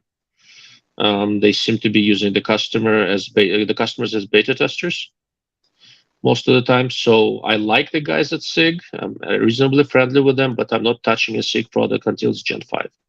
So I'm glad you brought up SIG using customers as beta testers. That's something I've been saying for a while. So here's the thing: are we only beta testing on civilians, or are we beta testing on military law enforcement as well? I am gonna take the fifth on this one. I hope you forgive me. I'll just reiterate that me personally, I would not buy a SIG firearm at this stage until it's gone a few iterations, whether it was intended for civilians or for the military. How's that? Yeah. Well, part of my opinion on the ammo, where you're talking about the 277 SIG Fury ammo, this is coming from somebody that works manufacturing. Just about everybody knows that I've been in the manufacturing world for a long time. It's all about getting out what you can get out to meet supply and demand. And it is a lot cheaper to build up a bulk supply of 9mm, 223, 5.56, 45, and stuff like that than it is to change over an entire machine line that could take 10 to 12 hours. And depending on what your production numbers are, that could be 120,000 rounds an hour to 500 rounds an hour. It just depends on whatever their production quota is per hour. So you have to weigh in that too when you're talking about these new calibers that all these companies are making. Not everybody is like, this way is that they are trying to scale up and do it in volume, and the price of admission, the cost of starting up manufacturing of high pressure cartridges is comparatively high. In that regard, the 8.6 Blackout, which I use, I shot my last elk with it, and that's my primary general purpose cartridge right now. In that regard, the gun is different. You need to build the ammo with twist rate in mind, but aside from that, there's nothing unusual about the ammo. Although they're also doing clever things, because subsonic is such a big part of 8.6 Blackout. I have a large bag of aluminum cases that are designed for subsonic use only, right? So I have normal brass cases that I can run at supersonic speeds, and aluminum cases that are probably not reloadable, at least I haven't tried, for subsonics. And it's a spectacularly versatile cartridge. And like I said, it's comparatively pipsqueak cartridge. I took an elk at 338 yards, worked great. Well, it's the same with like 7 PRC too. Like everybody is pushing 7mm PRC in all these rifles, but Hornet A can't produce the ammo for it fast enough. They've done the same thing with 6GT when they released that. They only released 20,000 rounds of 6GT, and it was gone in 15 minutes. But here's the thing. So like 6GT and 7 PRC are going to be a little bit different. So 6GT they did for George Gardner, and they basically built it on a contract for them, versus 7 PRC, they really are trying to do it for the mass market. It's their own caliber. And I will say, my local dealers, they've been able to get almost as much 7 PRC as they can ask for. What I do think the issue with 7 PRC is it almost like a solution in search of a problem, because so 7 PRC, so like 6.5 PRC, I think is a fantastic cartridge, and it basically, it's probably the biggest cartridge you can stuff in a standard action with most actions. 7 PRC, it's okay, well, it's a chop down 300 PRC, but if you're already going to go, if you're a hunter, and if you're going to have if you have to use a long action cartridge, a long action, you might as well just go 300 PRC or 300 Win Mag. It's going to be cheaper, more energy downrange. For gun gamers, I think 7 PRC is terrific. I will say, so from what I heard from somebody was that 7 PRC will actually fit a Tika standard action, because Tika T3X will fit 7 PRC. It's slightly longer. So a couple of things, if you don't mind. So 300 PRC will fit the same action, but if you try to fire off a 300 PRC without a muzzle brake from a reasonably lightweight hunting gun, you will remember it for a while.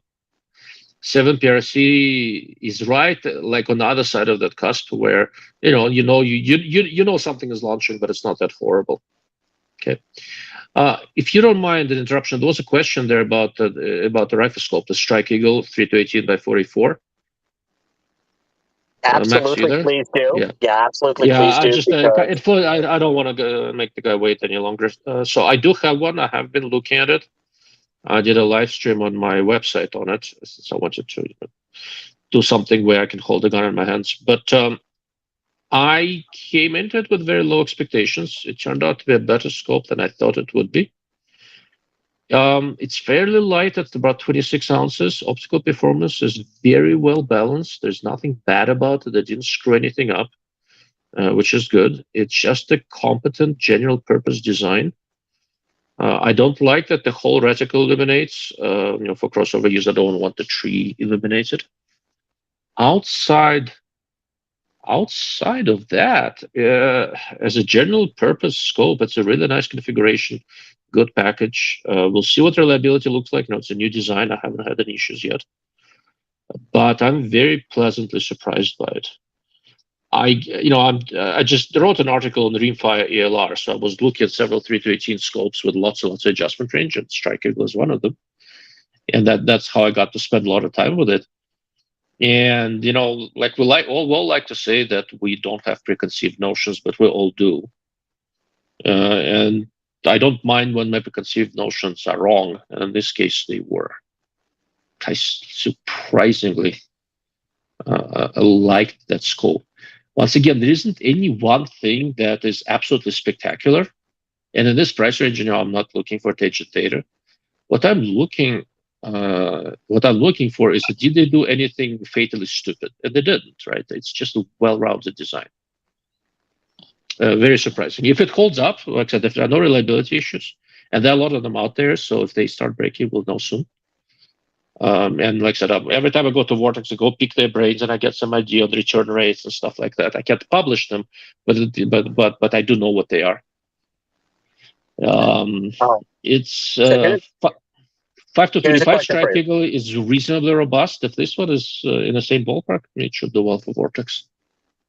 How is it comparing to the other favorites, I guess, that you would have in the space, which would be the 3-18 Titan and 3-18, the new GLX from Primary Arms, which I actually have with me on this trip? Yeah. So I happen to have, those happen to be the 3 scopes I was looking at for that article. So I had them side by side for an extended amount of time. In terms of pure optics, I think the Titan is slightly better than the Strike Eagle, but not worlds better. In terms of pure image quality of these 3, I think GLX is the weakest, although not by too much. It's a good step up from early generation GLX, but the competition has stepped up as well. GLX is interesting. It has significantly narrower field of view, but it has really, really good depth of field. So it's a very forgiving, very easy scope to use. And in terms of turrets, where the turrets are done, I like JLX the most out of these. Yeah, so it sort of comes down to, as far as the reticle goes, I think for precision shooting during the day, the Titan has the best reticle. The Strike Eagle, the Vortex has the EBR-7C that Vortex has been using for a while. That's a functional reticle, but I'm not a huge fan. The reticle in JLX that I have is the Athena BPR Meal. Frankly, I just don't think it's a good reticle, and I'll have a detailed explanation why when I do a wrap-up. I basically ended up using the center and dialing everything, because the rest of the reticle I don't believe is done well. And I guess for people who want to know the reticle it is, I think we were discussing that reticle in particular on not correct. your last live stream, but the one before. Yeah, it was, so the last live stream was yesterday. I think it was 2 weeks ago, yeah. Okay. So we talked a little bit about that reticle, and I'll have a more detailed write-up with pictures and all that sort of stuff. But you kind of have to keep in mind, reticles are in the eye of the beholder. So ACSS reticles for primary arms are phenomenally successful. There is a reason for it. They resonate with their customers. And I'll be the last guy to tell them that they're wrong. But if I don't like a reticle, I will explain why. It's not just because I don't like the look. I think there are functionality issues with it. I think, me personally, ACSS reticles, I really like the ones they do for low power scopes. The ACSS reticles they do for high magnification scopes, I'm genuinely not excited about. But once again, different folks, different strokes, right? In terms of optomechanical quality, the JLX is a nice scope. It has 50 plus milliradian of adjustment. So if you are doing rimfire ALR, the other scopes, they had 40 plus. This one had 52, which is huge. So it gives you a ton of flexibility. You can do a lot of things with it. The turrets, I mean, it's the same turrets that Primary Arms has been using on a few models here and there. It's their own proprietary design. I think they're done spectacularly well. So but, before getting back to the 7 PRC question, over the last year, we've really been seeing more and more scopes come out at attainable price points that have gobs of internal elevation adjustment. Is correct. this the trend? And I guess, how did they? You started breaking up. I'm not sure what you said. So basically, over the last year and a half or so, we've been getting more and more scopes at attainable price points that have gobs of internal adjustment. Is number one, is this what we should expect going forward? And number two, how did they manage to do? So if you want an explanation of how they managed to do it, we should do it on my live stream when I have a whiteboard. I can either give you a 45-minute lecture or 45 seconds with a whiteboard and a marker. It's much easier to sketch out. There is a good part to elevation adjustment and a bad part to elevation adjustment. You don't need it for everything, right? You can get better image quality if you're not pushing for the maximum elevation adjustment. And I'm hoping one of these companies will at some point realize this and go the other way, give you enough elevation adjustment and push to give you better optics. Okay. A good example of that is actually Vortex Razor HD LHT. The way they did those scopes is that there's not a ton of adjustment. That was the thing they were willing to sacrifice. But if you look carefully at the optical performance of those things, especially center optical performance, where it really matters for hunting crossover scopes, it's absolutely spectacular, given the money. Okay, so it can go both ways. And for most applications in the market, you don't need that huge amount of elevation adjustment. Outside of refi, ALR, and all the stupid things that I do with subsonic cartridges, where do you need that much adjustment? I kind of hope that more companies will realize that you don't, because some of the best general purpose crossover scopes out there on the higher price ranges, they don't have that much adjustment. If you look at Tangent Data 3 to 15 by 50, the one in the 30 millimeter tube, it's got 20 milliradian of adjustment. It's plenty for most things you're going to do. And the optical and mechanical quality of the thing is spectacular. and it's easier to get that spectacular optical and mechanical quality if you're not pushing extreme adjustment ranges. It's not a scope I would put on ALR rimfire rifle, right? But for a lot of applications, that will work. So the answer to your question is that yes, we can expect it because it looks really good when you put together a spec sheet to put in 50 milliradian. But whether it's a good thing is very much open to interpretation. Yeah. Now, Ryan, you are a gun gamer. I'm sure you've noticed it as well. How much adjustment do you actually need for your typical matches that you would do?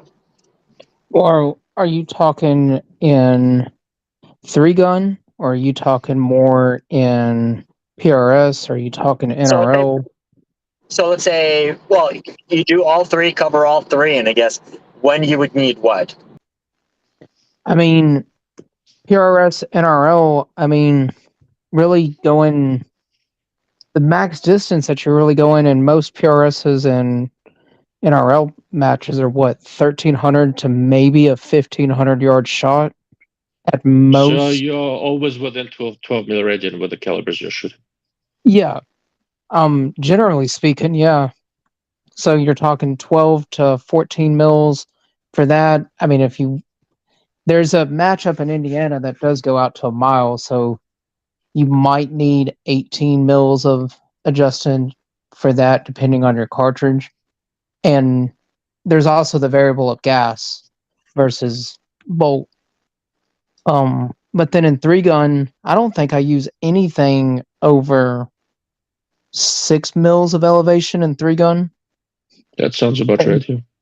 And I generally just hold over on that because unlike a lot of people, I don't even want to use it that way, but like the reticle I absolutely love, and I know a lot of people hate it, is the EBR7 reticle, but it's because I've used it from the beginning and I've memorized it. And once I memorized it, I fell in love with it. Does that make sense? It's a very competent reticle. There are a couple of things about it I don't like, but for example, their latest is EBR7D. That's in the Gen 3 Razor. That one I like the most of all of the different EBR7 variants. So EBR7C is not my favorite, but it's very usable. So I only have the EBR7Cs in everything. I never went up to the D. It's a very good way to go. Yeah, that's what I'm talking about, Drew, is the Cornersville. But they go up to a mile now, if that's the one at the old airport. If that's the same one you're talking about, Drew. They go out to a mile at the old airport. But I don't know. That's just a reticle I've learned to love. And I guess maybe it's my familiarity of it to where it's consistently the same in all my Vortex optics. I think everybody pretty well knows I'm a Vortex person. Everything I have is Vortex, so. Hey guys, I'm gonna need to drop. Safe drive. Right. Good chat with Have you good guys. night. Rich, thank you for joining. For people who don't know, Rich, go give your infomercial of who you are and where you are. So flyingrich.com is the link to all my social media. So I have Flying Rich Firearms and Flying Rich on YouTube. Alrighty. Alright, guys. Thanks for visiting. Okay. And now we can talk optics. Guys, so I love this combo. So basically, Ryan just mentioned that he doesn't need, let's say, more than 16 for most of his gun games. So, Ilya, you talk to a lot of these companies. Let's say 18. Let's say 18 just in case. So just for argument's sake. Why has there been such a big push for like even more? I mean, besides NRL 22. You want me to be honest with you? Marketing. What? Just marketing. Well, that was exactly what I was going to say, is the marketing aspect of Joe Blow. Just use Joe Blow at the range. Oh, you've only got 34 mils of elevation. I've got 52 mils of elevation. And pardon my language when I say this, it's a dick swinging contest. Okay, so Yeah, it might exactly. it might be a contest between companies, but I mean, are people at the range or at matches actually saying, "Hey, look, my scope has more adjustment than yours"? Come on, you've seen it from Vortex to Zero Compromise. Come on. Look at Vortex guys versus Zico guys. So to be fair, I haven't spent a ton of time at PRS matches, so I don't know between them. I do know companies do invest a good amount of money to just get somebody to place high so they can say, "Hey, look, this person won this match because they used our optic." Well, I mean, like, you've shot Zero Compromise optics, I'm sure. A little bit, yeah. You're talking at $8,000 optic. Look at the Razer Gen 3. That's what is it now? $3,000 optic MSRP. Mm-hmm. Correct. MSRP is high. 3,000 is the standard map. Yeah. So you're talking map pricing of the both of the swinging contest of I've got a $8,000 optic, you're a poverty pony with a $3,000 optic. It goes into the same thing where you look at it with buying a vehicle. Like, you know how you make somebody, so marketing 101, and I'm sure everybody in the chat pretty well knows this. If you price something super expensive, everybody assumes that it's really good, and it could be the biggest piece of crap you've ever seen. All right, so Mr. Optic Snob, is a Zero Compromise optic scope for? I thought they were like in the sixes, not the eights. But I mean, basically, They're are not they? in the sixes. So the Zico is about 4.5 or so. Gets close to 5 with some reticles. Razer Gen 3 is about $3,000. Tangent is more expensive. Tangent gets into 5s, and the new one is going to get into 6s. Around $8,000 was only one scope. That was the hand sold, and they're not really imported. And that one was definitely not worth the $8,000.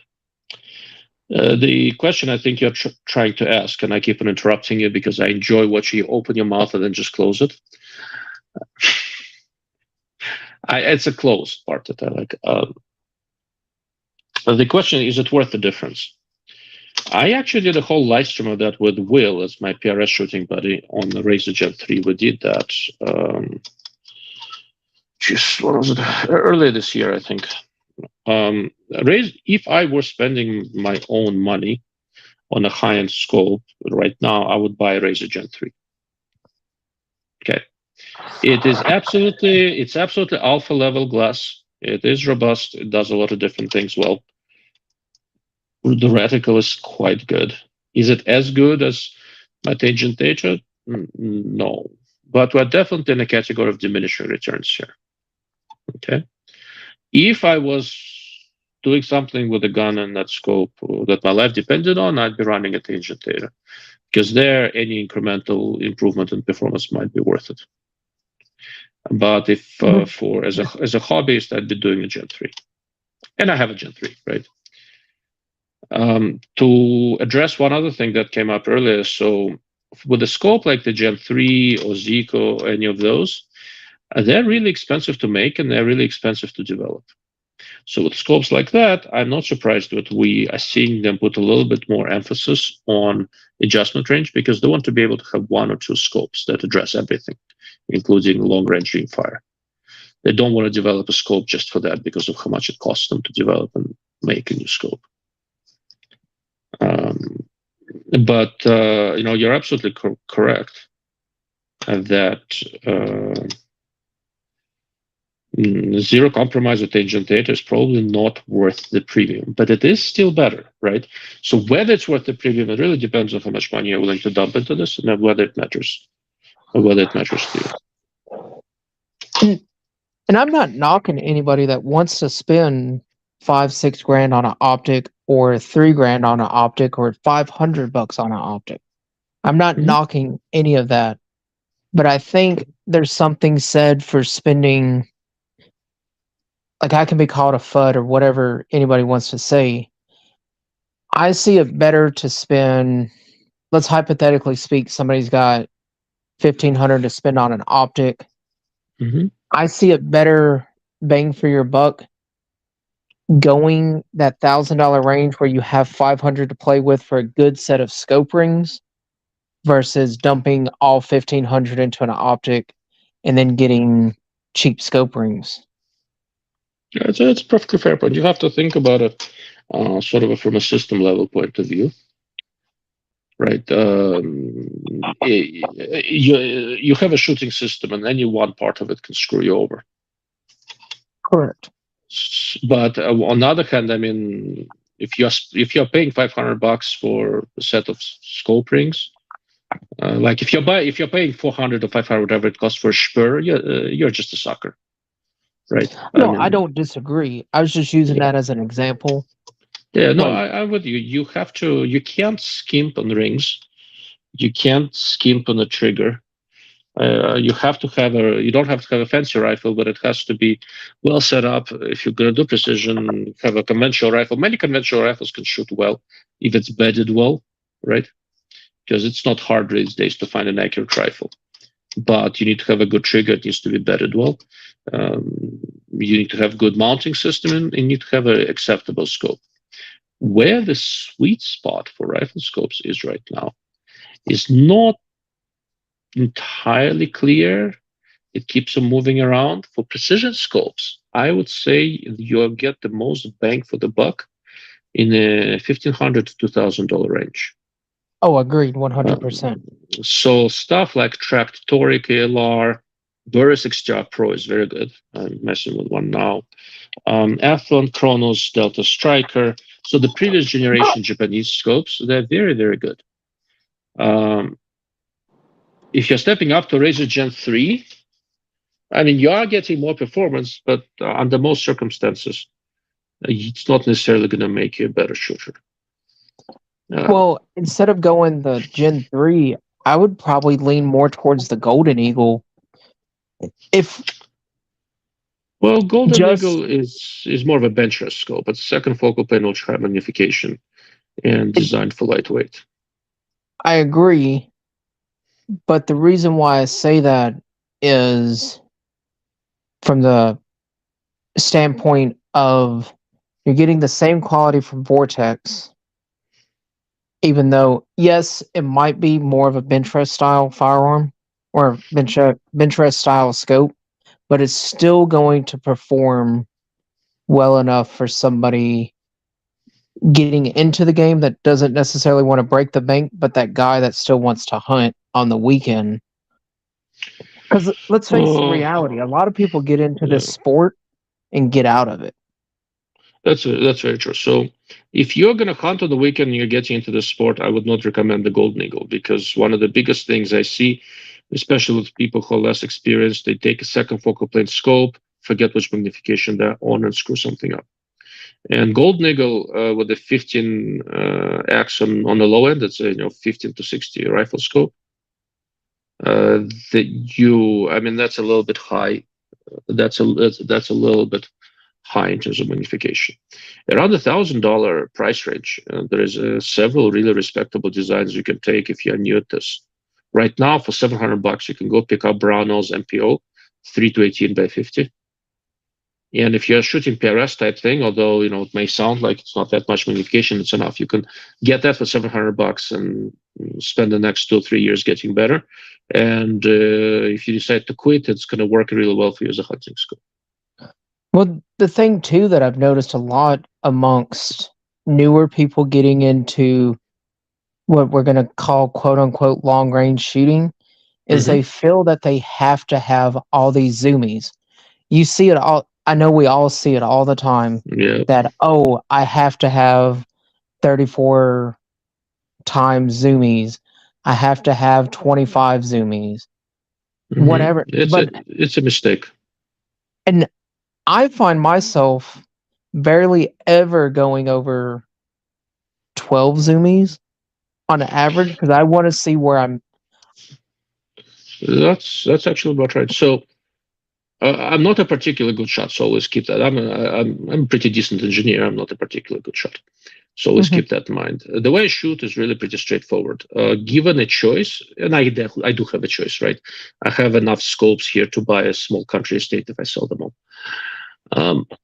Maybe not that small, really. But so the way I shoot, right? I like to have a little bit more magnification available to me, but I use it to spot for other people and to look at the conditions. If I'm trying to read mirage, if I'm trying to read the movement of vegetation, if I'm trying to get wind worked out, I like having a little bit more magnification. For the actual shooting, I'm between 12 and 15, 11 and 14, 98% of the time. Okay. Do I have to have that high magnification? No. One of the scopes I recommend the most for general purpose use is that Brownell's MPO 3 to 18 by 50 and the Vortex PST Gen 2 3 to 15 by 44. I like the PST. Of the PST Gen 2 line, the 3 to 15 is easily the best one. With any product line, some models work out a little bit better than others. And with PST Gen 2, 3 to 15 is the best one. A really great scope. Before I forget, the phone's on top of my mind. So when we're talking, obviously there's a difference between a $1,000 scope and a $500 scope and a $200 scope. And I think I would still think a lot of those scopes are generally more mass produced than, let's say, a CCO or even like an XDR3 Pro. So when you're getting over $1,500 or so, how much more, I guess, if, let's say, for example, if Vortex or somebody bigger produced a scope like that, Tangent Theta or a Zeiss or any of those, so I guess what percentage of that the incremental price is due to the fact that the manufacturer is small and it's a small amount of units being shipped rather than it's like better quality components? And then there's the question on buying used scopes that I would love your take on. Okay. Well, I think there goes into the niche market of having limited quantities. And if you have a limited release of something, like let's say you released limited shirts, Max, on your website, you did 25 at a time. And once those 25 are gone, they're gone. Why not create a niche market instead of your normal shirt being $15? Why not have your limited edition one time only? Once it's gone, it's gone. It's not coming back. Why not make that shirt $50? Because now you have a limited niche of, well, only 50 people are going to have this versus 10,000. But here's the kicker, and I'm sure Ilya will probably touch on that, is so if you're a small company, let's say like Tract or somebody else, or like Maven, you can go to an OEM and to be like, okay, I'll take 5 from column A, 2 from column B, et cetera, I guess, versus rather than designing anything else in-house. So unless you're on the very high end, most of the smaller companies don't design much in-house. You can't take 5; they're minimum order quantities. To answer your original question, so for the high-end scopes like ZCO or Tangent Theta, etc., so part of the cost is in components, and a big part of the cost is in labor. They're really hand-built, hand-fitted scopes, which makes a significant difference. But you can get fairly close with mass production. The Razor Gen 3, for example, is an example of that. But there's still a good amount of hand fitting happening. That's part of the cost. The catch is that, like with anything, doing it to a tighter spec, better centering specs, for example, things like that, starts costing incrementally more. Now, at Tangent Theta or a Zico, because they don't sell as many of them, they have to make more money per scope, right? All of that feeds into a final price of the scope. The really big difference is that if you talk to the guys at Tangent Theta and ask them why the scopes are so expensive, they will tell you flat out that they didn't set out to build a rifle scope at a particular price point. They set out to build the best rifle scope they can, and it costs what it costs, and that's their market, right? Vortex, none of the mass production companies do this. Vortex didn't set out to build the best scope in the world. They set out to build the best scope they can for $3,000. And they did a spectacularly good job with it. I know how it's built. I know what to do with it.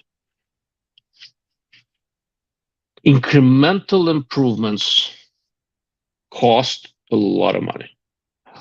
Because once you get good enough, getting slightly better is hard. It's just hard. Absolutely. Okay. If you work in manufacturing, you know exactly what I'm talking about. Eking out that last 2% of performance is an absolute shit show. You have to examine everything. You have to figure everything out.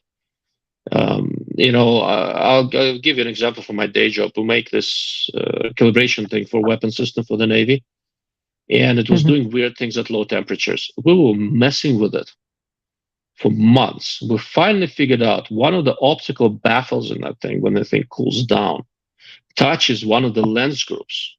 And because it touches one of the lens groups, the back end of the baffle pushes slightly on another optical element in there, and that screws up the imaging performance at low temperatures. So we take that baffle, we shave it down by 0.5 millimeter, and problems go away. 0.5 millimeter. Well, okay. Well, so I work in manufacturing, but I'm a machinist in a manufacturing facility. We do a lot of automotive side of things, and a lot with EMAG. I don't know if you know what EMAG CNC machines are. No. We do a lot with for Tesla, Mercedes, Beamer, Volkswagen. We're a German company. So, and anyways, making any type of modification to a Tesla part, I mean, you start getting guys like me that have been a machinist and machining engineer for 13 plus years, and it starts to get expensive at $125 an hour per one person. You get 3 or 4 of us on there, it turns into $500 an hour of really adjusting a micron. So I mean, that's the biggest issue with it. Yeah, but look, you're making a lot of these things. I'm talking about systems. There are 12 of them in existence. No, exactly. Right. So everything costs money. It does. Right. I mean, so then what about buying a used scope, as Buzz was bringing up? It's gonna look like I would not have an issue buying a used gun, but you know what? Though, buying a used scope, unless it already came on a gun, I'm like, I don't know. I would think twice about it personally, but I never thought about it. I don't know that I would necessarily think twice if I knew who had it and how they treated it. Oof. So for me personally, if I have a chance to examine it, I don't have any problems with it because I know what to look for. Right. For people who don't, if you're buying a used scope, you can often get a good deal.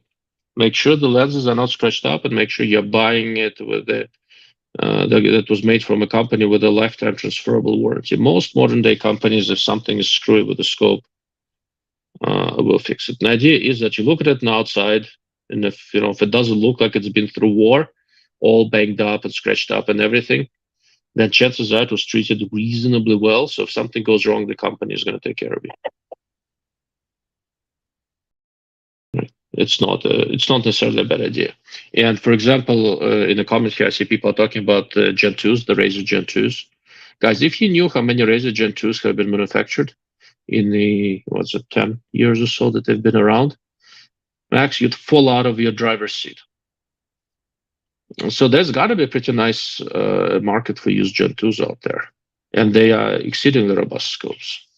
You can get a good deal, but you do have to make sure that you I wouldn't buy a used scope if I didn't have a few days to examine it. I agree with that. And the only other thing that I would disagree with that is if it's like, let's say your cousin's uncle or whatever that he only shot that rifle once a year for the past 20 years, and it's an optic that you wanted, and he takes care of his stuff. I probably wouldn't hesitate there, but if it's Joe Blow off the street, I'd probably be a little more hesitant. Well, like I said, as long as you can examine it, you'll be fine. And once again, if it's some company, if the company that sold it appeared 6 months ago, and you don't know if it's going to be around 6 months from now, I wouldn't touch that. But buying a used Vortex or used Night Force or used Tangent Data, used Burris, etc., is a comparatively safe bet. I agree. Okay, so Buzz actually had a question. So I'm going to post up this comment. And if you can answer that one. Okay, last one, and then I have a couple of things to do before I need to go to sleep. Absolutely. Yep, and then I'm going to go use the bathroom anyway. Yeah, you should turn off your camera for that. And the microphone. I will try.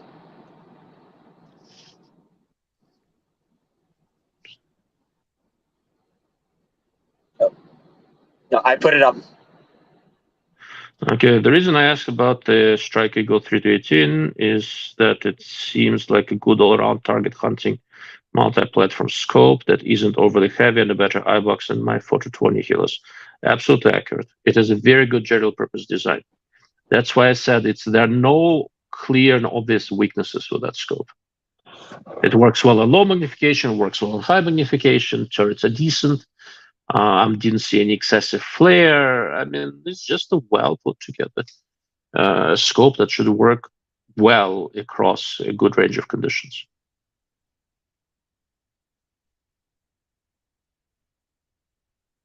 The one I can think of is like if they're allergic to Chinesium. If you're allergic to Chinesium, you go to the Philippines or to Japan. So for Philippines, it's PST Gen 2, 3-15 by 44, or PA-GLX 3-18 by 44, if you're good with the reticles. And Japan, your best bang for the buck is, as I said earlier, Brownell's MPO 3-18 by 50. Now, Brownells, I mean, the only question I haven't heard too much on the Brownell stuff. I know Brownells is one of those companies, they start private labeling a bunch of their own products and then they decide to change their mind and pull out of it. So they kind of did that with Brownell's MDT chassis that they had MDT do, and then they just discontinued those. Is Brownell still pushing the scopes, or it really shouldn't be an issue because we're all Japanese OEM anyway? It's a Japanese OEM. This particular design has been used by different brands. It seems to hold up well.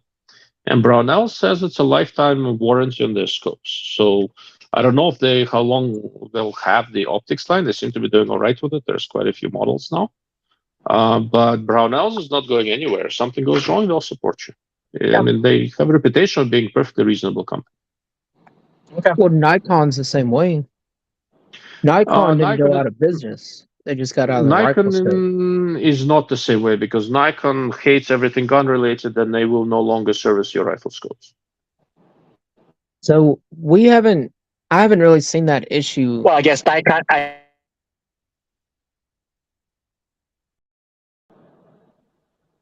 didn't get what Max said.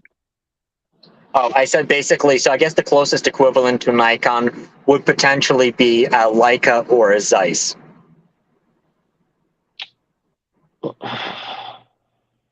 So Nikon stayed in business as a company, but Nikon completely got out of the firearms business. So you as a customer to Nikon are completely irrelevant. I mean, you were completely irrelevant when they made rifle scopes too, but now you're even more irrelevant. They are really not very motivated to support the rifle scope products. Brownell, even if they decide to, I said Nikon is completely unmotivated to support their rifle scopes. Brownells, even if they decide to stop marketing their own rifle scopes, are very motivated It's supporting you because you're a customer. If you're a gun guy, you're a customer for everything else they carry. Yeah. No, but I mean, what about like Zeiss and Leica, which do make rifle scopes? But I mean, they're kind of like almost in the same boat as Nikon. That their customers is like when they found out, it's like, oh wow, you guys make awesome camera cinema lenses, and you also make optics to go kill Bambi. So Leica and Zeiss are European companies, and there is a very old hunting tradition in Europe. Yeah. Nikon is a Japanese company, and there isn't really a very old tradition of anything firearm related there. Cool. Now, actually, well, do you know like what percentage of the business like sports optics accounts for Nikon? I'm sorry, for Zeiss or Leica, or like is it bigger than what you think it is? For Leica, it's comparatively significant because sport optics is also binoculars, laser rangefinders, and they sell a lot of that and a lot of rifle scopes. Not as many rifle scopes as they should. For Zeiss, Zeiss is different. Zeiss is a part of the enormous multi-billion-dollar company, and for them, sport optics is size-wise is roughly like a zit on the left testicle of a mosquito sitting on an ass of an elephant, with the elephant being the whole company. That's one of the reasons why Zeiss is so weird. Every once in a while, somebody there comes who likes rifle scopes and gun world and bumps some money into sport optics, and all of a sudden we'll have new products. And then that person moves on, and the next guy comes in who doesn't like all this, and we see Zeiss almost, become almost non-existent in the rifle scope world. Right now, they have a resurgence of sorts. But almost nothing that they do is actually made in Germany, right? So the S5 scopes are allegedly made in Germany. I have my reservations, but they're probably assembled in Germany. So the highest end binoculars, the SF, I think, are German. Pretty much everything else that Zeiss does is outsourced, either Japan, China, etc. They claim Japan, but some of their products, once again, I have my doubts. So Zeiss has switched to largely OEM model with their own Corex. And if they continue doing that, for as long as it makes money, they'll keep doing it. But as how long they can afford to make sport optics in Germany is not clear because it's really expensive to make stuff in Germany.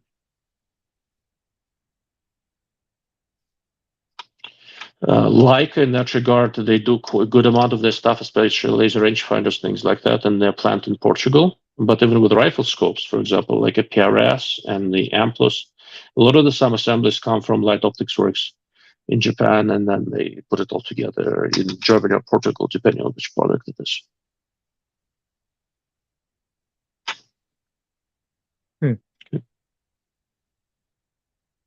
No, I don't have sound.